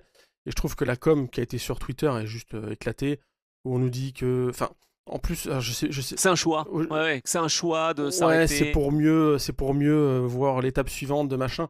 En fait, c'est vraiment, pour moi, hein, je suis désolé, on va conclure là-dessus, mais Ouais, c'est de la c'est com. vraiment typique de l'époque où les mots n'ont plus aucun sens, quoi. C'est-à-dire que, bah, plutôt, enfin, c'est vraiment du charabia. Ouais, plutôt que de dire, voilà, on a une Ouais, difficulté ouais. passagère, Mais voilà. maintenant, on n'assume plus rien et on dit plus la vérité. Donc là, on dit, ah, mais on n'a pas besoin de savoir ce qui se passe concrètement si jamais il y a un truc, comme je le suppose, un truc grave, ou tu vois, on n'a pas besoin d'avoir tout, je suis d'accord. Mais enfin là, c'est vraiment se foutre de la gueule des gens qui, depuis plusieurs saisons, soutiennent, portent des Ouais. casquettes, etc. Je veux pas aller plus loin, mais j'ai trouvé ça vraiment un manque de correction. Donc, bah, moi aussi, évidemment, j'espère que ça va revenir. J'espère surtout que ça va pas faire exploser en vol tout ce qu'il y avait de bien construit pour Célia Martin, pour Elfray, pour Michel Gatting, pour Sarah Bovy. Enfin, et même au-delà de ça, Même pour Dorian Pain, hein. oui, aussi Dorian Pain, évidemment, qui fait partie de ça. Et puis voilà, globalement, pour toutes les personnes impliquées là-dedans, qu'il va pas y avoir un mauvais réveil où maintenant il y a plus de combi rose, il y a plus de voiture rose et on n'existe plus. J'espère qu'il y a des gens dans le domaine assez malins, assez intéressants pour se dire qu'une Sarah Bovy a toute sa place dans un baquet d'une voiture. Pareil pour Dorian, enfin pareil pour toutes quoi. Elles ont C'est toutes clair, prouvé qu'elles avaient leur c'est place clair. et j'espère que le fait que ça sombre, je crois pas trop hein, à ce que ça revienne, le fait que ça sombre ne les entraîne pas aussi dans la chute. Voilà. Ah, ça va être dur de rebondir, ça c'est clair. Mais bon, en tout cas, il y a quand même de l'espoir. Je sais que Sarah continue de chercher et voilà, d'essayer de rebondir aussi. C'est un petit peu ce qu'elle m'avait dit quand même dans le podcast Trajectoire, hein. D'ailleurs, si vous ne l'avez pas écouté, n'hésitez pas à aller l'écouter. Mais c'est vrai que c'était super inspirant aussi. Elle était prête à arrêter en 2021, puis il y a eu justement ce coup de fil qui a Ouais. relancé sa carrière et qui lui a permis de se révéler au grand jour. Encore plus, j'allais dire, qu'avant. Donc voilà, ça a suscité vraiment beaucoup de belles initiatives. Donc bah, je suis d'accord avec toi. J'espère qu'il y aura d'autres beaux programmes qui vont pouvoir Oui, se, oui. se monter. Et donc la top Vas-y, ouais. question de Vas-y, cette vas-y. semaine est liée à ce sujet-là, puisqu'on voulait parler des équipages féminins, notamment aux 24 heures du Mans, et on vous demande combien d'équipages 100% féminins ont été engagés dans l'histoire des 24 heures du Mans. On veut un chiffre, voilà. On veut le nombre d'équipages féminins 100%. engagées dans l'histoire du monde. Pas le nombre de femmes qui ont roulé, etc. Voilà, Ouais, donc pas la peine de nous donner le détail avec Odette Sicko et non, Ah si, bref, ouais. peut-être le premier équipage, c'est pas mal, ok. t'as donné un petit Oui, voilà. indice, ça peut le faire. Sur quelle voiture et quels sont les pilotes, ça peut. Mais ce qu'on veut surtout, c'est le nombre d'équipages en 2025, hein, évidemment. Peut-être qu'il y en aura d'autres après, et on l'espère bien, évidemment. Mais pour se rendre compte qu'il n'y a pas eu que les Iron Dames, en fait, C'est ça, dans exactement. l'histoire des 24 heures du Mans, et bien au contraire. Et Exactement, alors, tu fais très bien, maintenant faut pas me relancer. Mais voilà, il n'y a pas eu que les Iron Dames, et il y a eu d'autres initiatives, et il y a eu beaucoup de femmes présentes à d'autres de très époques bons aussi. résultats. Donc non, mais en fait, on associe ça beaucoup à, voilà, c'est l'époque, aujourd'hui, voilà, ça y est, il y a beaucoup de choses qui sont faites pour valoriser les femmes, etc., ce qui est très bien, mais il y a déjà eu des initiatives avant, c'est pas nouveau, les femmes en endurance, quoi. Il y en a eu, vous allez voir depuis quand, mais depuis les années 30. Et c'est ça qui est assez dingue aussi, parce que dans la communication un petit peu des jeunes quoi, qui découvrent les Iron Dames, et tant mieux justement, on le disait, hein, sur ces initiatives, on a l'impression que voilà, ça y est, oh là là, les femmes arrivent, elles peuvent rouler parmi les hommes. Et il n'y a pas eu non plus que Michel Mouton en rallye, quoi. Je veux dire, il y a eu aussi d'autres initiatives, Ouais. et même en monoplace. Et enfin voilà, donc c'est possible de rouler parmi les hommes en tant que femme. Lilou Wadou le prouve très bien. Et d'ailleurs, elle fait pas partie, je crois, de ces fameux équipages dont le nombre va être important, 100% Non, féminin c'est dans sûr. l'histoire des 24 heures du Mans. Elle a jamais roulé dans des équipages 100% féminins. Et Dorian Pain, c'est pareil, si un jour elle arrive jusqu'en Formule 1, ne sera pas la première femme en Formule 1. Contrairement à ce qu'elle a dit. Non. Ah bon, on a Ouais, dit ça? apparemment, elle a dit ça. Ah, ok. Non, il y a eu d'autres femmes en Formule 1 en effet. Et alors je sais pas si le parcours sera facile, mais en tout cas voilà, c'est vrai que on va surveiller tout ça. Je suis assez déçu quand même de voir que le programme s'arrête, parce que Ah mine de bah rien oui. c'était un petit c'était rafraîchissant, et puis surtout ça mettait un petit peu de peps aussi, ça permettait de relancer un petit peu certains pilotes ont besoin de ça, tu sais, d'être un petit peu piqués là, en disant ah ouais, tiens, vous voyez que les femmes, voilà, elles roulent, ce sont des pilotes comme les autres, et faut pas s'endormir sur ses lauriers. Donc voilà, je trouve que le fait que ça soit 100% féminin, j'étais pas 100% Non fan. plus. Moi, je trouve que Lilou Wadou a beaucoup plus, par exemple, de choses à montrer, et un vrai potentiel. Et je suis vraiment content qu'elle ait été repérée par Ferrari, et j'espère qu'elle ira loin et qu'elle sera en hypercar à Après, l'avenir. Voilà.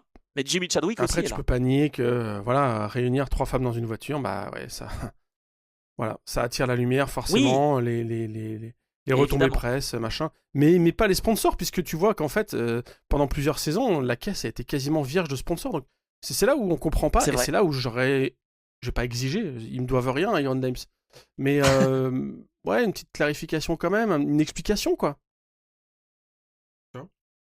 Ça aurait été apprécié. Ouais, parce qu'il y avait des soutiens potentiels qui étaient prêts Bah ouais. à venir. Non, mais après, je comprends. Tu vois, comme quand il y a eu un équipage avec Senna, Piquet, Prost, évidemment que ça attire. Je comprends. Mais voir des femmes rouler avec des hommes, ça me dérange pas du tout. Au contraire, c'est pas que ça me dérange pas, c'est que je trouve ça vraiment bien d'avoir des équipages mixtes. Moi Voilà. aussi. C'était Mais mon voilà. avis. Voilà, j'espère que ça va. Moi, je l'avais dit à l'époque où on faisait les débriefs sur Twitch, je l'avais dit qu'à un moment, il faudra, pour chacune, sortir de cette espèce de carcan full Oui. féminin. Et je l'avais dit d'ailleurs pour un équipage qui n'a pas été très loin, hein, l'équipage Richard Mille avec Florsch, Tatiana Calderon et Betsky Visser. J'avais dit, c'est sympa, mais la voiture rouge carmin, truc 100% féminin, c'est cool, mais. Et Sophia Florsch était une des premières à s'émanciper. Bon, après, elle a fait des choix de carrière discutables. Mais voilà, j'espère que là, la séparation va pas entraîner la disparition de Oui, ces je suis filles. d'accord. Bon voilà, en tout cas on voulait faire une top question, voilà, en lien quand même avec l'actu. Vous nous voyez venir, évidemment. Bon, et ben on espère que vous serez au rendez-vous dans les commentaires, que vous serez au rendez-vous la semaine prochaine, parce qu'on parlera d'Asian Le Mans Series, on parlera de de Peugeot 9X8 sans aileron. Et on parlera peut-être de Porsche aussi, mais enfin bon, il n'y aura pas grand-chose à dire en Asian Le Mans Series. Euh, peut-être en GT, si quand même. Et puis voilà, la semaine prochaine, il n'y aura pas de Parfait. pause. Tout Exactement. simplement. Bon, là, on a fait quasiment double dose, donc c'est bon. Ouais, bon d'accord, ok. J'avoue, j'ai été un petit peu un petit peu trop prolifiques dans, dans nos explications. Bon, merci beaucoup en tout cas Geoffroy, c'était un plaisir comme d'habitude. On a essayé de faire un petit état des lieux de la saison 2026 du WEC. On aura un autre épisode évidemment pour ça, hein, Oui, bien sûr. carrément, là c'était l'épisode de transition. Bah écoute, plaisir partagé, puis voilà, rendez-vous semaine pro. Ben oui, semaine prochaine pour d'autres épisodes sur un championnat que l'on aime bien et qui monte en puissance, donc l'Asian Le Mans Series. On fera aussi des épisodes historiques, Ouais. bien sûr. Vous nous connaissez, on fera des entretiens, on fera plein de choses pour 2026. On a des idées et on compte sur vous aussi, voilà, pour pouvoir nous soutenir comme vous le faites. Et c'est un plaisir. Répondre à la top question, nous partager vos avis, vos réactions, partager autour de vous le fait que l'Endurance Club existe. Et voilà, vous le savez, si vous voulez faire partie du club, de cet Endurance Club, eh bien vous le savez, chaque semaine on se retrouve donc sur les plateformes, sur YouTube, pour partager notre passion de l'endurance. Merci Geoffroy, merci à toutes et tous, et à la semaine prochaine. Salut.